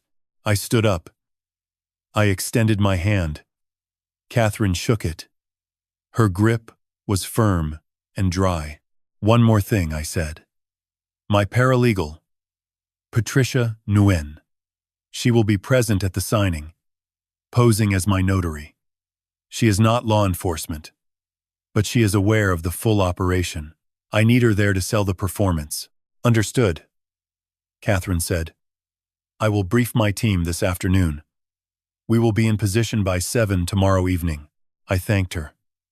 I walked out of the office into the cold December air. The sky was still gray, but the weight on my chest was lighter. The machinery was in motion. Every gear was turning. Every piece was in position. I sat in my car and made the remaining calls. Patty, to confirm her role. Frank, to confirm he would be monitoring the camera feeds remotely, in real time. Richard Weiss, to prepare a set of official-looking, but ultimately meaningless documents that would serve as the fake transfer papers. Dennis, just to hear a friendly voice and to tell him his stunt training had saved my life. 17 calls total by the time I started the engine. Everyone answered. Everyone confirmed. 30 years of building relationships. 30 years of being fair and honest and keeping my word. That was the currency I was spending now. Not money. Trust. I pulled out of the parking lot and drove toward home. Tomorrow night. 8 o'clock. My dining room. The same table where Megan poisoned my eggnog 4 days ago would become the altar where she confessed her sins. I turned on the radio. Vivaldi. The Four Seasons. Winter. It seemed appropriate. I let the violins fill the car as the bare trees blurred past my windows, and I thought about Gerald. Tomorrow, sweetheart. I whispered to the empty passenger seat. Tomorrow it ends. They arrived like vultures to a carcass. one by one, filling my home with the stench of cologne and anticipation. Victor was first. He pulled into the driveway at 7:45 in a rented Lincoln Town car, 15 minutes early because greed does not understand punctuality. He wore a charcoal suit and a silk tie that probably cost more than his monthly mortgage payment, assuming he was still making those payments. Sandra floated in behind him on a cloud of hairspray, and Chanel, wearing a pearl necklace that I was now fairly certain was cubic zirconia. They brought a bottle of Dom Perignon, a celebration bottle. They were already toasting a victory that had not happened yet. Megan greeted them at the door in a fitted navy dress that said money without screaming it. She had done her hair. She had done her makeup. She looked like a woman attending a closing, which, in a way, she was. Just not the kind she imagined. Ryan appeared last, coming down the stairs in a button-down shirt that was buttoned wrong. Third button in the second hole. He had been drinking again. I could smell the bourbon from across the foyer. His eyes were glassy and unfocused. The eyes of a man who needed chemical assistance to face what he was about to do.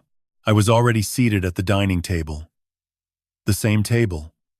The same chair. The same position where I had sat 4 days ago, when Megan poured crushed pills into my Christmas eggnog. I wore a cream cardigan over a gray blouse. The wireless microphone was taped to my sternum, hidden beneath the layers of fabric. The wire was thin as a hair, the transmitter no bigger than a postage stamp. 200 yards of crystal-clear audio feeding directly to the unmarked van parked 3 houses down.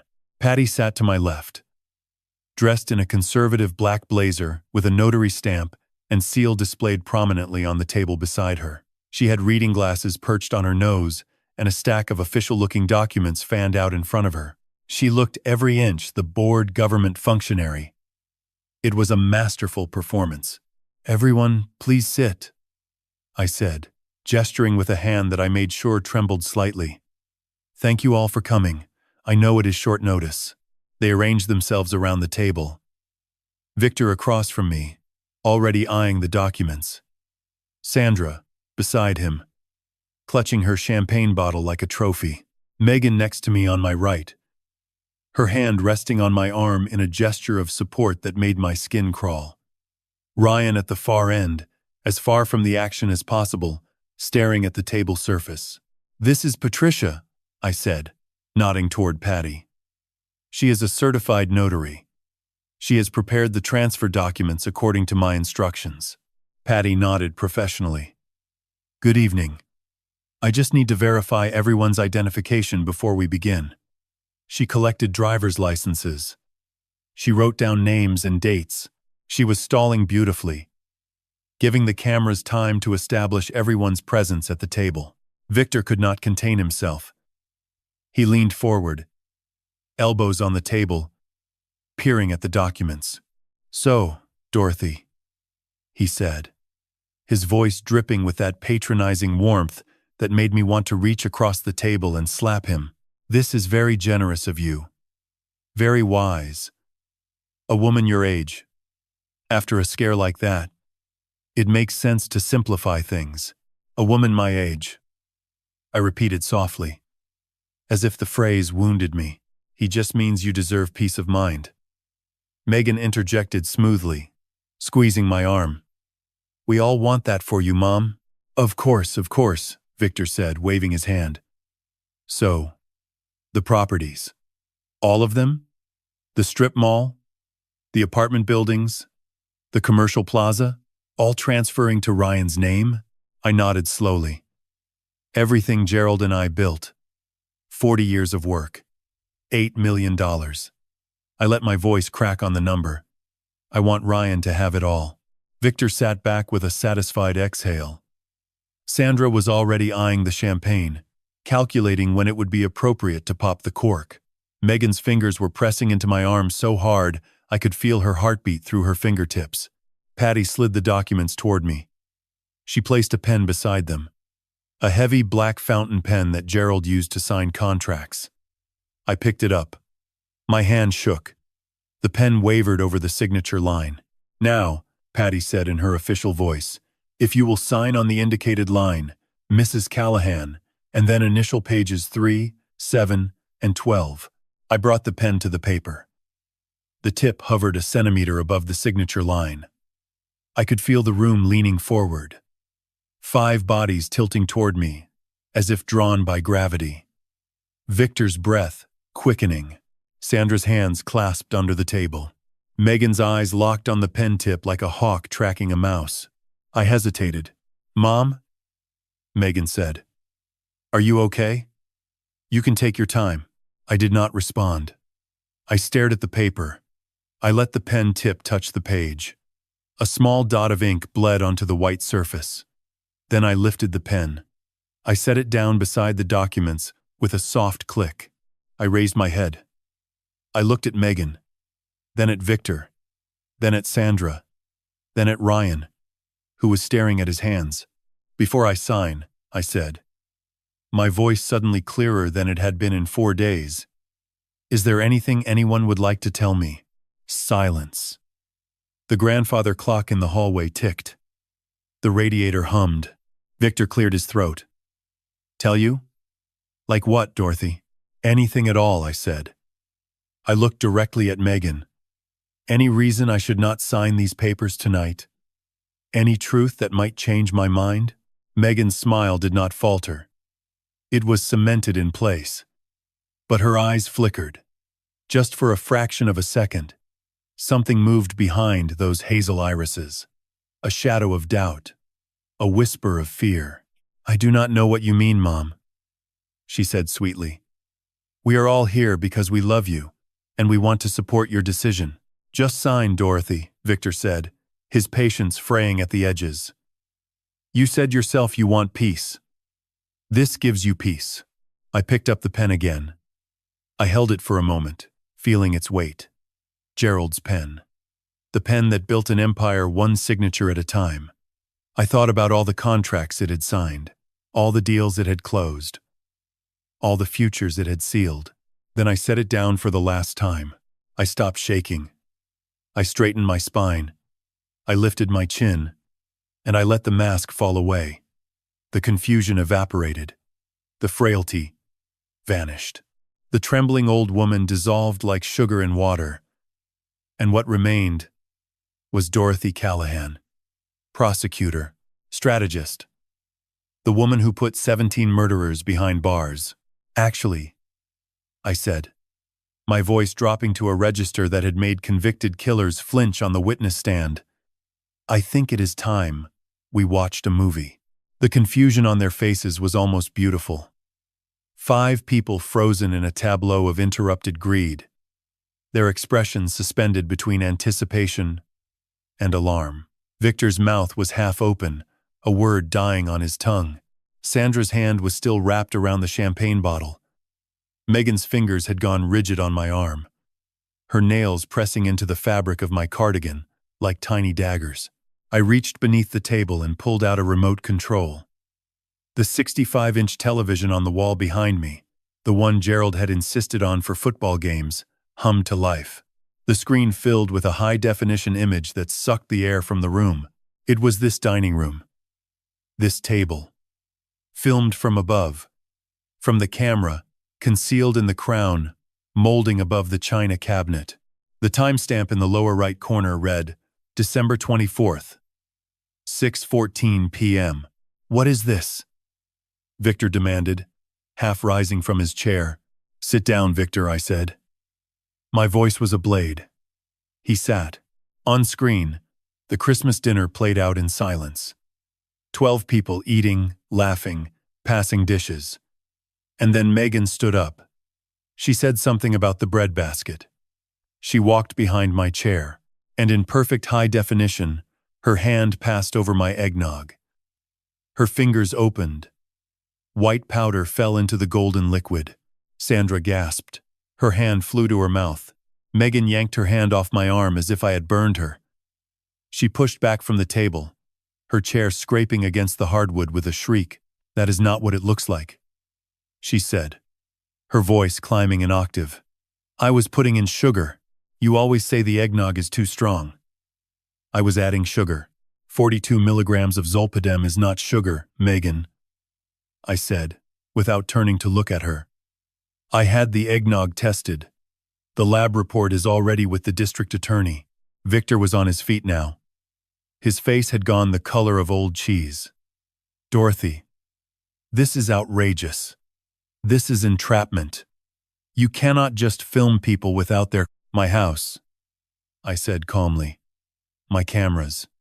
Pennsylvania law permits video recording in common areas of a private residence without notification. No expectation of privacy for guests at a dinner party.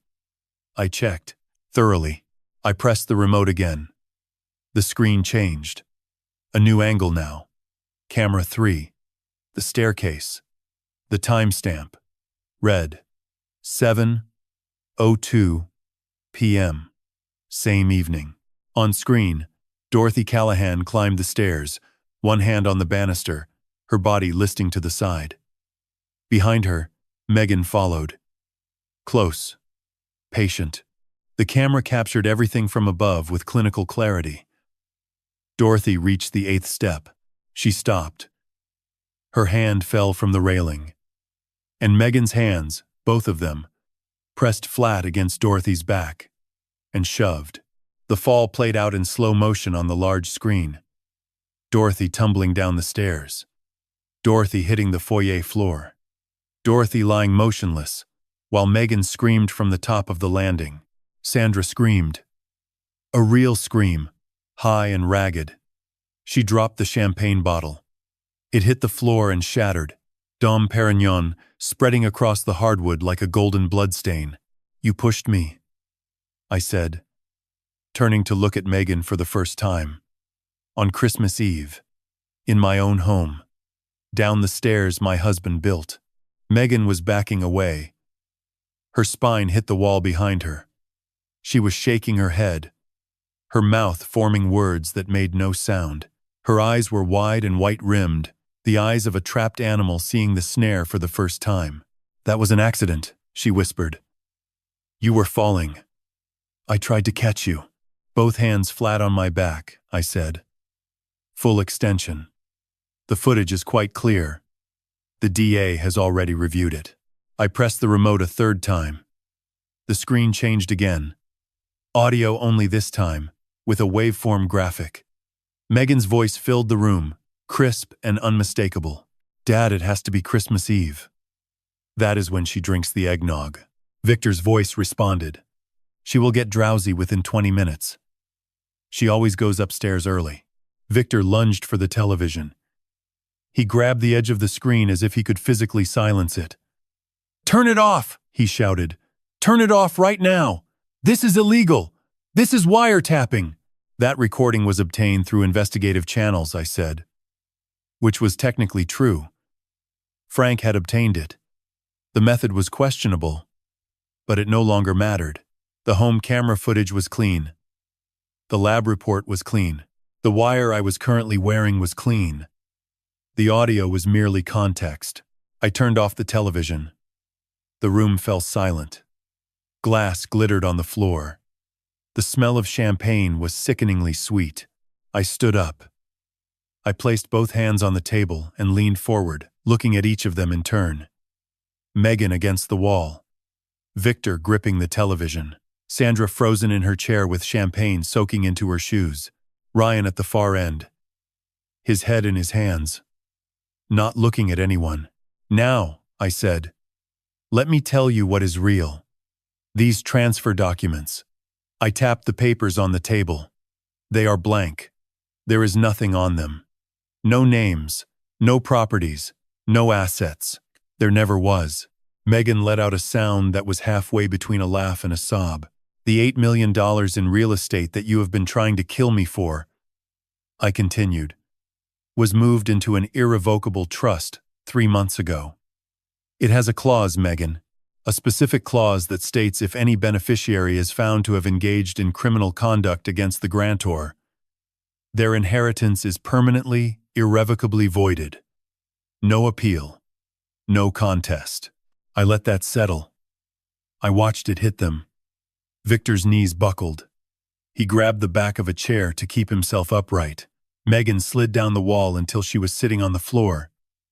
her navy dress pooling around her like a dark puddle. "You killed nothing," I said, my voice dropping to a whisper that filled the room like smoke. "You gained nothing. You destroyed your own future for a prize that was never on the table." I straightened. I smoothed my cardigan.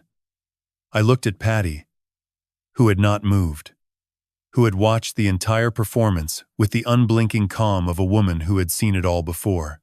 Then I looked directly into the dining room camera, the one in the crown molding that had started it all, and I said the words.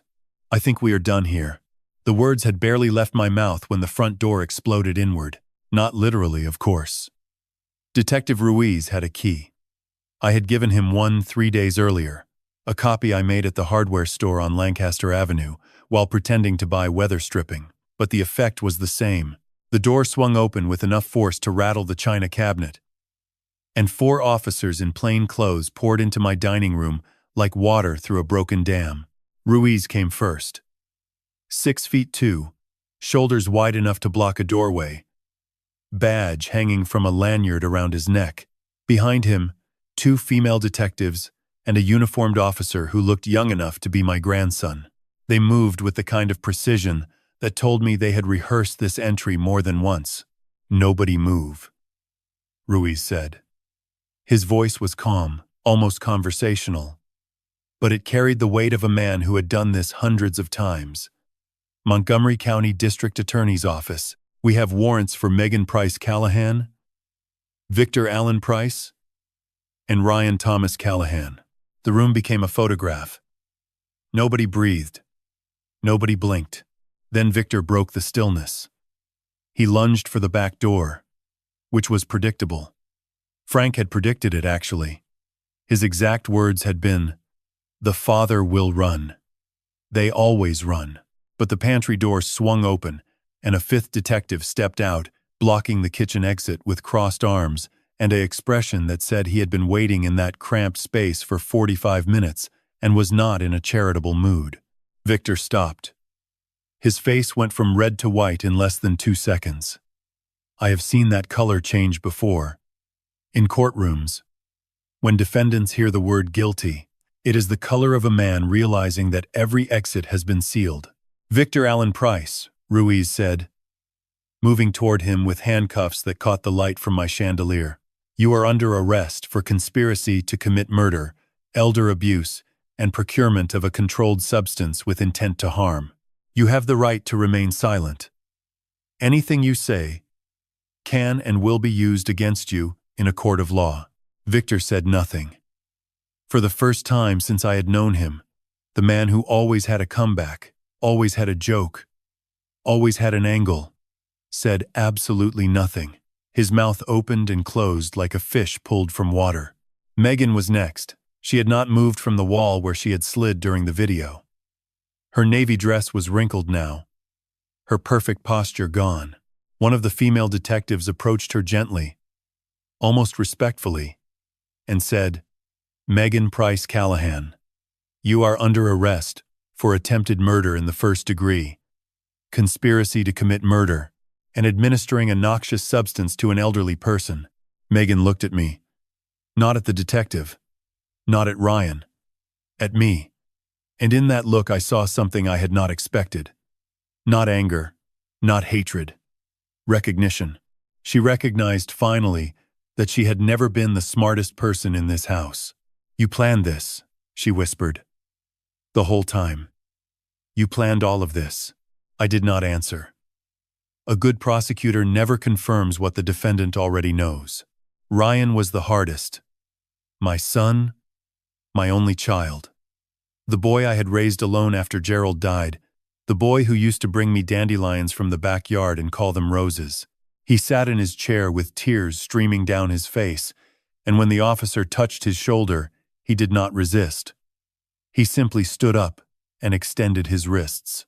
"Ryan Thomas Callahan, you are under arrest for conspiracy to commit murder and accessory to attempted murder." "Mom," he said. Just that. Just the one word. And it contained everything. Apology. Shame. Grief. The knowledge that he had chosen wrong and that choosing wrong had cost him everything. I wanted to say something. I wanted to tell him that I still loved him, that a mother's love does not evaporate, even when her child tries to kill her. But Patty had warned me. Do not speak to the defendants after arrest. Anything you say could complicate the prosecution. So I pressed my lips together and watched them lead my son out of my house in handcuffs on the 30th of December, 6 days after Christmas. Sandra tried to follow Victor, crying his name, but a detective guided her to the couch and explained that she was not under arrest but would need to provide a statement. She sat there, clutching her fake pearls, looking like a woman whose world had just been detonated from the inside. Ruiz approached me last. He placed a hand on my shoulder, gentle, the way you might touch a grandmother at a church social. "Mrs. Callahan," he said, "are you all right?" I looked around my dining room. The blank document still sat on the table. The television still displayed a frozen frame of Megan's hand on my back at the top of the stairs. My eggnog recipe card, handwritten in 1982, still hung on the refrigerator in the kitchen, and the chandelier still burned with the same warm light that had illuminated 42 years of Christmas dinners in this house. "I am fine, detective," I said. "Would you like some coffee? It is going to be a long night for all of us." He almost smiled. "That would be appreciated, ma'am." I walked to the kitchen on steady legs. No limp, no tremor, no frail old woman shuffling in slippers. I walked the way I used to walk into courtrooms, with purpose, with clarity, with the quiet satisfaction of a case properly built and properly closed. The arrests took 14 minutes from start to finish. 14 minutes to dismantle a conspiracy that had been growing for over a year. I counted every second on the grandfather clock. Outside, red and blue lights painted my front lawn in alternating colors. My neighbors would talk. The main line would gossip for months.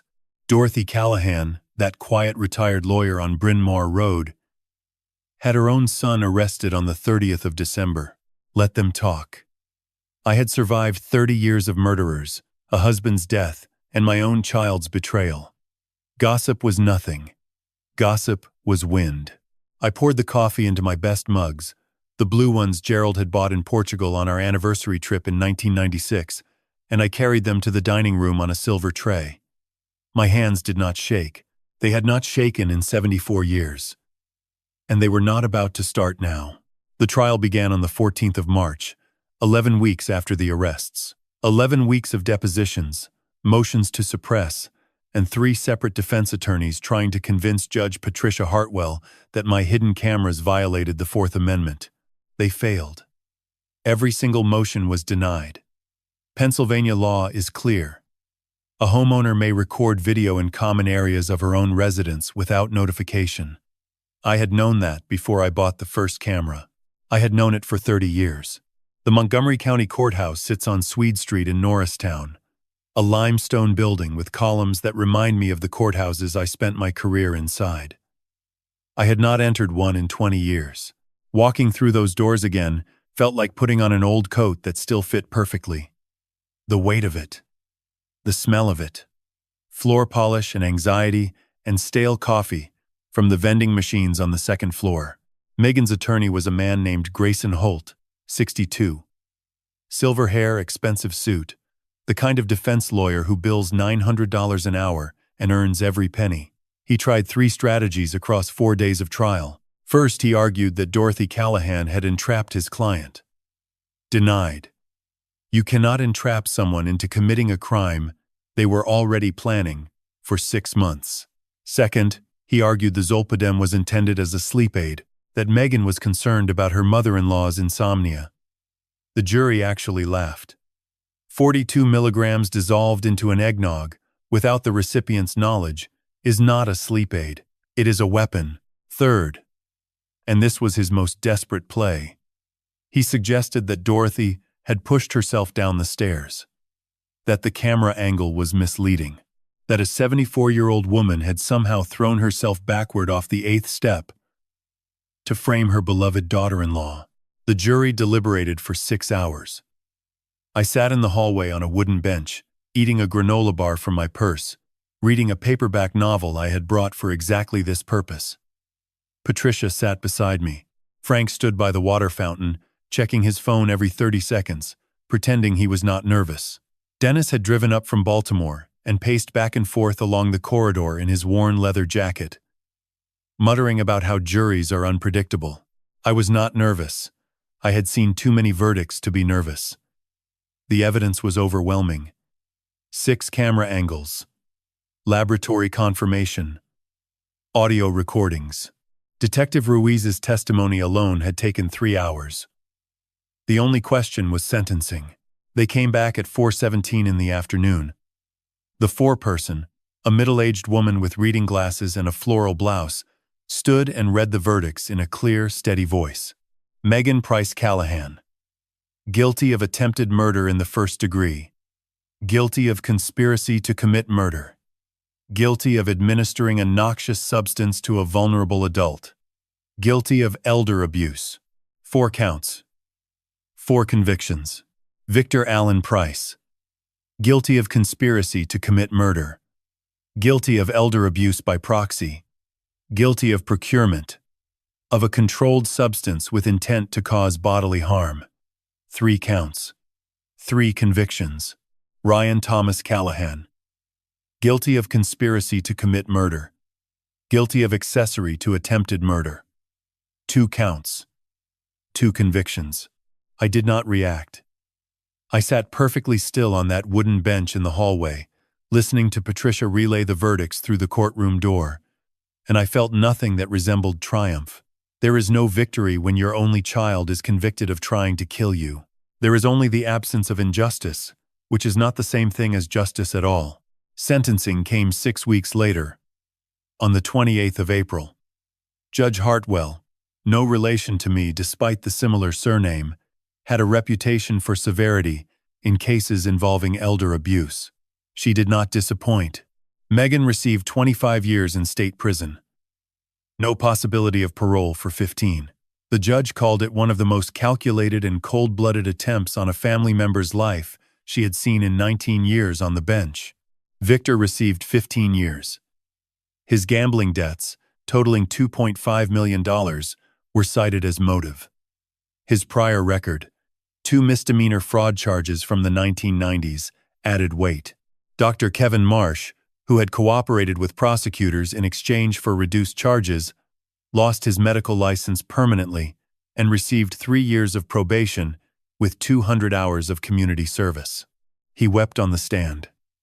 I felt nothing for his tears. And Ryan. My Ryan. Judge Hartwell looked at him for a long time before speaking. She noted his cooperation during the investigation, his initial reluctance in the conspiracy, and the testimony of 2 psychiatrists who described him as psychologically manipulated by his wife over a period of 4 years. She sentenced him to 5 years. With good behavior, he could be released in 5 years. 1,825 days. I did the math on the spot, because that is what my brain does. It calculates. It measures. It counts the cost of everything. After the sentencing, Ruiz found me in the parking lot. I was sitting in my car with the engine off, watching a sparrow hop along the curb. He knocked on my window and I rolled it down. "How do you feel, Mrs. Callahan?" I considered the question honestly. How did I feel? I felt like a woman who had built a house, lived in it for 42 years, and then watched it burn to the ground. I felt like the architect of my own arson. I had built the trap. I had sprung the trap, and the trap had caught everyone, including the person I loved most. "I feel old, detective," I said. "For the first time in my life, I actually feel old." He nodded. He understood. Or perhaps he did not. Perhaps no one can understand what it means to put your own child in prison unless they have done it themselves. I drove home on the Schuylkill Expressway in rush-hour traffic, surrounded by 10,000 strangers all rushing toward their families. And I thought about the empty house waiting for me. No Gerald. No Ryan. No Christmas dinners. No eggnog. Just 6 cameras that still needed to be uninstalled, and a grandfather clock that still needed winding. That night I opened a bottle of Merlot from the wine rack Gerald had built in 1998. I poured one glass. I sat at the dining room table, where 11 weeks earlier I had almost signed away $8 million in assets. And I drank alone, in silence, in a house full of ghosts and evidence tape residue. Tomorrow, I would begin dismantling this life. But tonight, I would sit with the weight of what I had done and what had been done to me. Both truths existed simultaneously. Both truths were heavy. The first letter arrived on the 12th of May, 14 days after sentencing. A white envelope with the return address of State Correctional Institution at Phoenix Collegeville, Pennsylvania. Ryan's handwriting on the front, the same handwriting I had watched develop from crayon scribbles to cursive, to the sharp, slanted print of a grown man. I held that envelope for 40 minutes before opening it. I sat at the kitchen table with my reading glasses on and a cup of Earl Grey growing cold beside me, and I turned it over in my hands like an artifact from another century. The paper was thin, institutional, the kind of envelope that costs 3 cents and carries the weight of 1,000 unsaid things. His letter was 2 pages long. Front and back. College ruled. Blue ink. He wrote the way he used to talk before Megan, before the debts, before the conspiracy. He wrote, like my son, "Mom, I do not know where to start, so I will start with the only word that matters. Sorry. I am sorry. Not because I got caught. Not because I am sitting in a cell that measures 6 by 9 feet with a toilet that does not flush properly. I am sorry because I forgot who you were.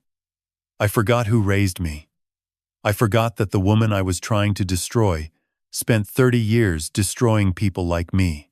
I forgot everything Dad ever taught me about integrity, and I replaced it with whatever Megan told me was true." He wrote about the night of the eggnog. How he had known what Megan was going to do. How he had watched her pour the powder and said nothing. How he had justified it by telling himself that Dorothy was old, that she would die soon anyway, that the money would go to waste, sitting in real estate. He wrote that those thoughts did not feel like his own anymore. He wrote that he could not explain where they had come from except to say that 4 years with Megan had slowly replaced his thinking with hers, the way water replaces air in a sinking ship. He asked for nothing. No forgiveness. No visits. No money on his commissary account. He said he was attending a program for inmates who had been convicted of crimes against family members. He said his therapist's name was Dr. Ellen Park, and that she had told him something that he could not stop thinking about. She had said, "You did not lose your mother. You threw her away. The question now is whether you are the kind of man who picks things up again." I read that letter 3 times. Then I folded it and placed it in the top drawer of Gerald's old desk, the mahogany one in the study that still smelled like his pipe tobacco after 5 years. I did not cry. I had cried enough in December. My tears had an annual budget and I had already exceeded it. 3 days later I wrote back. 1 page. Front only. I did not write about forgiveness because I was not ready to offer it. I did not write about love because love was not the issue. Love had never been the issue. I loved Ryan on the night he tried to kill me, and I loved him on the morning I testified against him. Love is not a faucet you turn off. It is a river that keeps flowing even when someone poisons it upstream. I wrote about facts. I told him that I was selling the house, that Patty was handling the paperwork, that the mainline property market was strong, and I expected to close by July. I told him that I was moving but did not say where. I told him that I had started a fund, the Gerald R. Callahan Legal Justice Foundation, with an initial endowment of $2 million to provide free legal representation to elderly victims of family abuse. I told him that his father would have wanted this. At the end of the letter, I wrote one sentence that was not about facts. I wrote, "When you come home, wherever that is, whatever that looks like, I will be somewhere you can find me." That was as close to forgiveness as I could manage in May. It was enough. It had to be enough. Over the following weeks, I began the process of dismantling 42 years.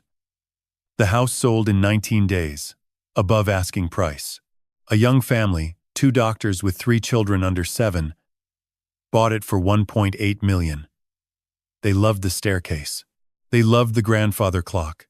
They loved the dining room with the bay window where I had hosted 4 decades of holiday dinners. I did not tell them what had happened on that staircase. I did not tell them about the cameras I had removed from the smoke detectors. Some stories belong only to the people who lived them. I gave away Gerald's clothes to the Salvation Army on a Tuesday morning in June. His golf clubs went to Frank, who had admired them for years. His books went to the township library. His watch, a 1970 Omega Seamaster, I kept. I wore it on my left wrist. Too large, sliding up and down with every movement. A constant reminder of a man who had never lied to me in 38 years of marriage. The irrevocable trust remained intact. $8 million, generating approximately $340,000 per year in returns, managed by a firm in Center City that Patty had vetted personally. The foundation received its $2 million. The remainder would sustain me for whatever years I had left, and after that, it would go to the foundation as well. Not to Ryan. Not yet. Perhaps not ever. That decision could wait. Patricia Nguyen hugged me on the day I handed her the keys to the empty house. She held on longer than necessary, and when she pulled back, her eyes were wet. "You are the strongest person I have ever worked for," she said. "I am the most stubborn," I corrected. "There is a difference." Dennis drove up from Baltimore one last time to help me load the last boxes into a rented storage unit. He looked at the bare walls and the scuff marks where furniture had been and said, "You know, Dot, most people your age are trying to hold on to things. You are the only person I know who burns her own castle down and walks away smiling." I was not smiling, but I was not grieving either. I was something in between. I was a woman in transition, moving from one version of herself to another, shedding rooms and memories the way a snake sheds skin. It is not painless, but it is necessary. On the last night before I left Pennsylvania, I drove past the courthouse on Swede Street. The limestone columns glowed yellow under the streetlights. I had spent 30 years walking through those doors. I had put 17 murderers behind bars inside that building. And then, at 74, I had added an 18th. My own daughter-in-law. Number 18. I whispered into the empty car. "Gerald, I hope you can see this. I hope you know I kept my promise." His promise. The one he had extracted from me on his deathbed. Protect yourself, Dot. No matter what. Even from family. Especially from family. Promise me. I promised. And I kept it. I arrived in Provincetown on the 4th of July. Not by coincidence. I had always loved the symmetry of beginnings and Independence Days. Gerald and I had spent our honeymoon on Cape Cod in 1982. A week in a rented cottage with sand on the floors and salt on the windows and nothing to do but love each other without interruption. 44 years later, I returned alone. But not emptied. Different. Lighter. Like a building stripped to its frame, ready to be rebuilt from the foundation up. The cottage I bought sits on a bluff overlooking Cape Cod Bay. 3 bedrooms, which is 2 more than I need. A wraparound porch with white railings that remind me of the courtroom balustrades I spent my life behind. A garden that had gone wild under the previous owner, rose bushes tangled with morning glories and beach grass pushing through the flagstone path. I did not hire a gardener. I bought gloves and shears and I got on my knees in the July sun and I cut back the overgrowth myself, one branch at a time. The way you untangle any mess. Patiently. Methodically. Without anger. The town knows me only as Dot. The woman from Pennsylvania who walks the beach at 6 every morning regardless of weather. The woman who drinks black coffee at the Harbor Cafe and reads legal thrillers with a pencil in her hand, marking inaccuracies in the margins. The woman who tips 30% and remembers every server's name after hearing it once. They do not know about the trial. They do not know about the cameras, or the eggnog, or the staircase, or the daughter-in-law who tried to kill me for $8 million on Christmas Eve. They know a 74-year-old woman who moved to the ocean and seems at peace with herself. That is enough. That is the only truth that matters now. In August, I finalized the Gerald R. Callahan Legal Justice Foundation with the help of a Boston attorney Patty recommended. $2 million in initial endowment.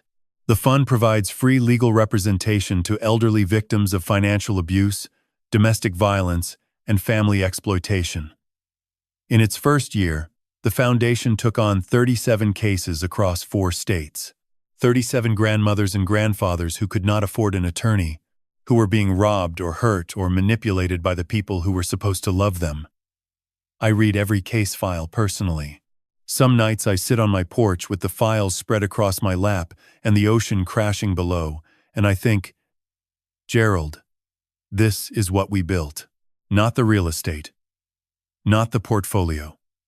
This. People protected by the law. The way the law is supposed to protect them.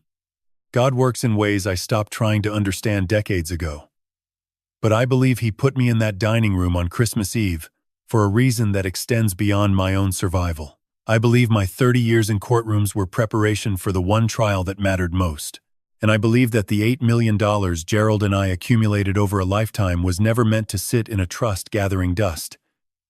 It was meant to become a shield for people who have no shield. On Sundays I attend the small white church on Commercial Street. I sit in the third pew from the back, and I listen to Reverend Thomas speak about mercy.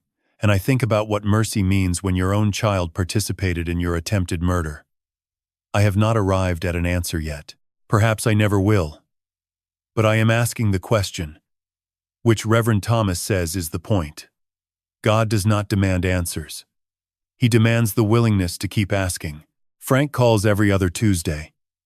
He is semi-retired now, working only the cases that interest him, which means he mostly follows insurance fraud and cheating spouses.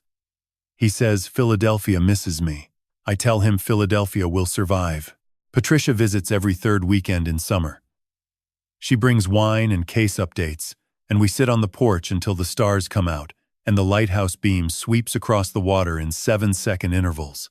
She is the closest thing I have to a best friend, and I did not even realize it until I was packing boxes in June. Some relationships reveal themselves only in departure. Dennis sent me a Christmas card in December. Inside he wrote, "First Christmas without drama. How boring for you."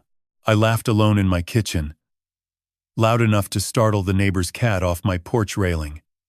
It was the first real laugh since the trial. It felt like a window opening in a closed room. And Ryan writes every month. His letters are getting longer. His handwriting is getting steadier. In October, he wrote that he had been accepted into the prison's vocational electrical program. In December, he wrote that Dr. Park had recommended him for early behavioral review. In February, he wrote that he thinks about his father every day and that he has started reading Gerald's favorite books, the ones I donated to the township library, through interlibrary loan requests that take 3 weeks to process. I write back every time. My letters are getting longer too. In January, I told him about the foundation. In March, I told him about my garden, how the roses survived winter and came back stronger. Which is a metaphor so obvious I almost did not write it, but I did anyway, because sometimes obvious truths are the ones we need to hear most. I have not told him where I am. Not yet. But I included a photograph of the bay at sunset, taken from my porch, with no landmarks visible. Just gold light on gray water and the silhouette of a single sailboat. I wrote on the back, "This is what peace looks like. I am saving some for you. He will come home in 2 more years if his behavior holds. 2 years. 730 days. I will be 77. I do not know if I will be ready to see him. I do not know if forgiveness is something you decide or something that arrives uninvited, like weather. But I know that I will be here. On this bluff. In this cottage. With the door unlocked and coffee in the pot and enough years behind me to understand that love is not the absence of betrayal. Love is what remains after betrayal has done its worst and failed to destroy you. I am Dorothy Callahan. I am 74 years old. I survived a murder attempt by the woman my son married. And I dismantled the conspiracy with 6 cameras, 1 paralegal, 1 private investigator, and 30 years of knowing exactly how criminals think. I am not a hero. I am not a victim. I am a woman who built a life, watched it nearly burn, and chose to build again in a different place with different materials. If you are reading this and you are old and you are afraid, and someone in your family is circling your assets like a vulture over a wounded animal, hear me. You are not powerless. You are not invisible. Age is not weakness. Age is evidence. Age is 30 years of watching people lie and learning exactly what the truth looks like when it stands up in a courtroom. Protect yourself. Document everything. Trust the people who have earned it. And never let anyone mistake your silence for surrender. Gerald told me once, in the early years of our marriage, that the strongest buildings are not the ones that never crack. They are the ones that crack and hold, that absorb the earthquake and remain standing. That is what I am. A building that cracked and held. The sun is setting over Cape Cod Bay. The light is turning gold. I am going to pour myself a glass of wine, sit on my porch, and watch the sailboats come home. Tomorrow I will wake at 6, walk the beach, drink my coffee, and begin another ordinary day in an extraordinary life I almost lost. But I did not lose it. I am still here. And that, my friend, is the whole story.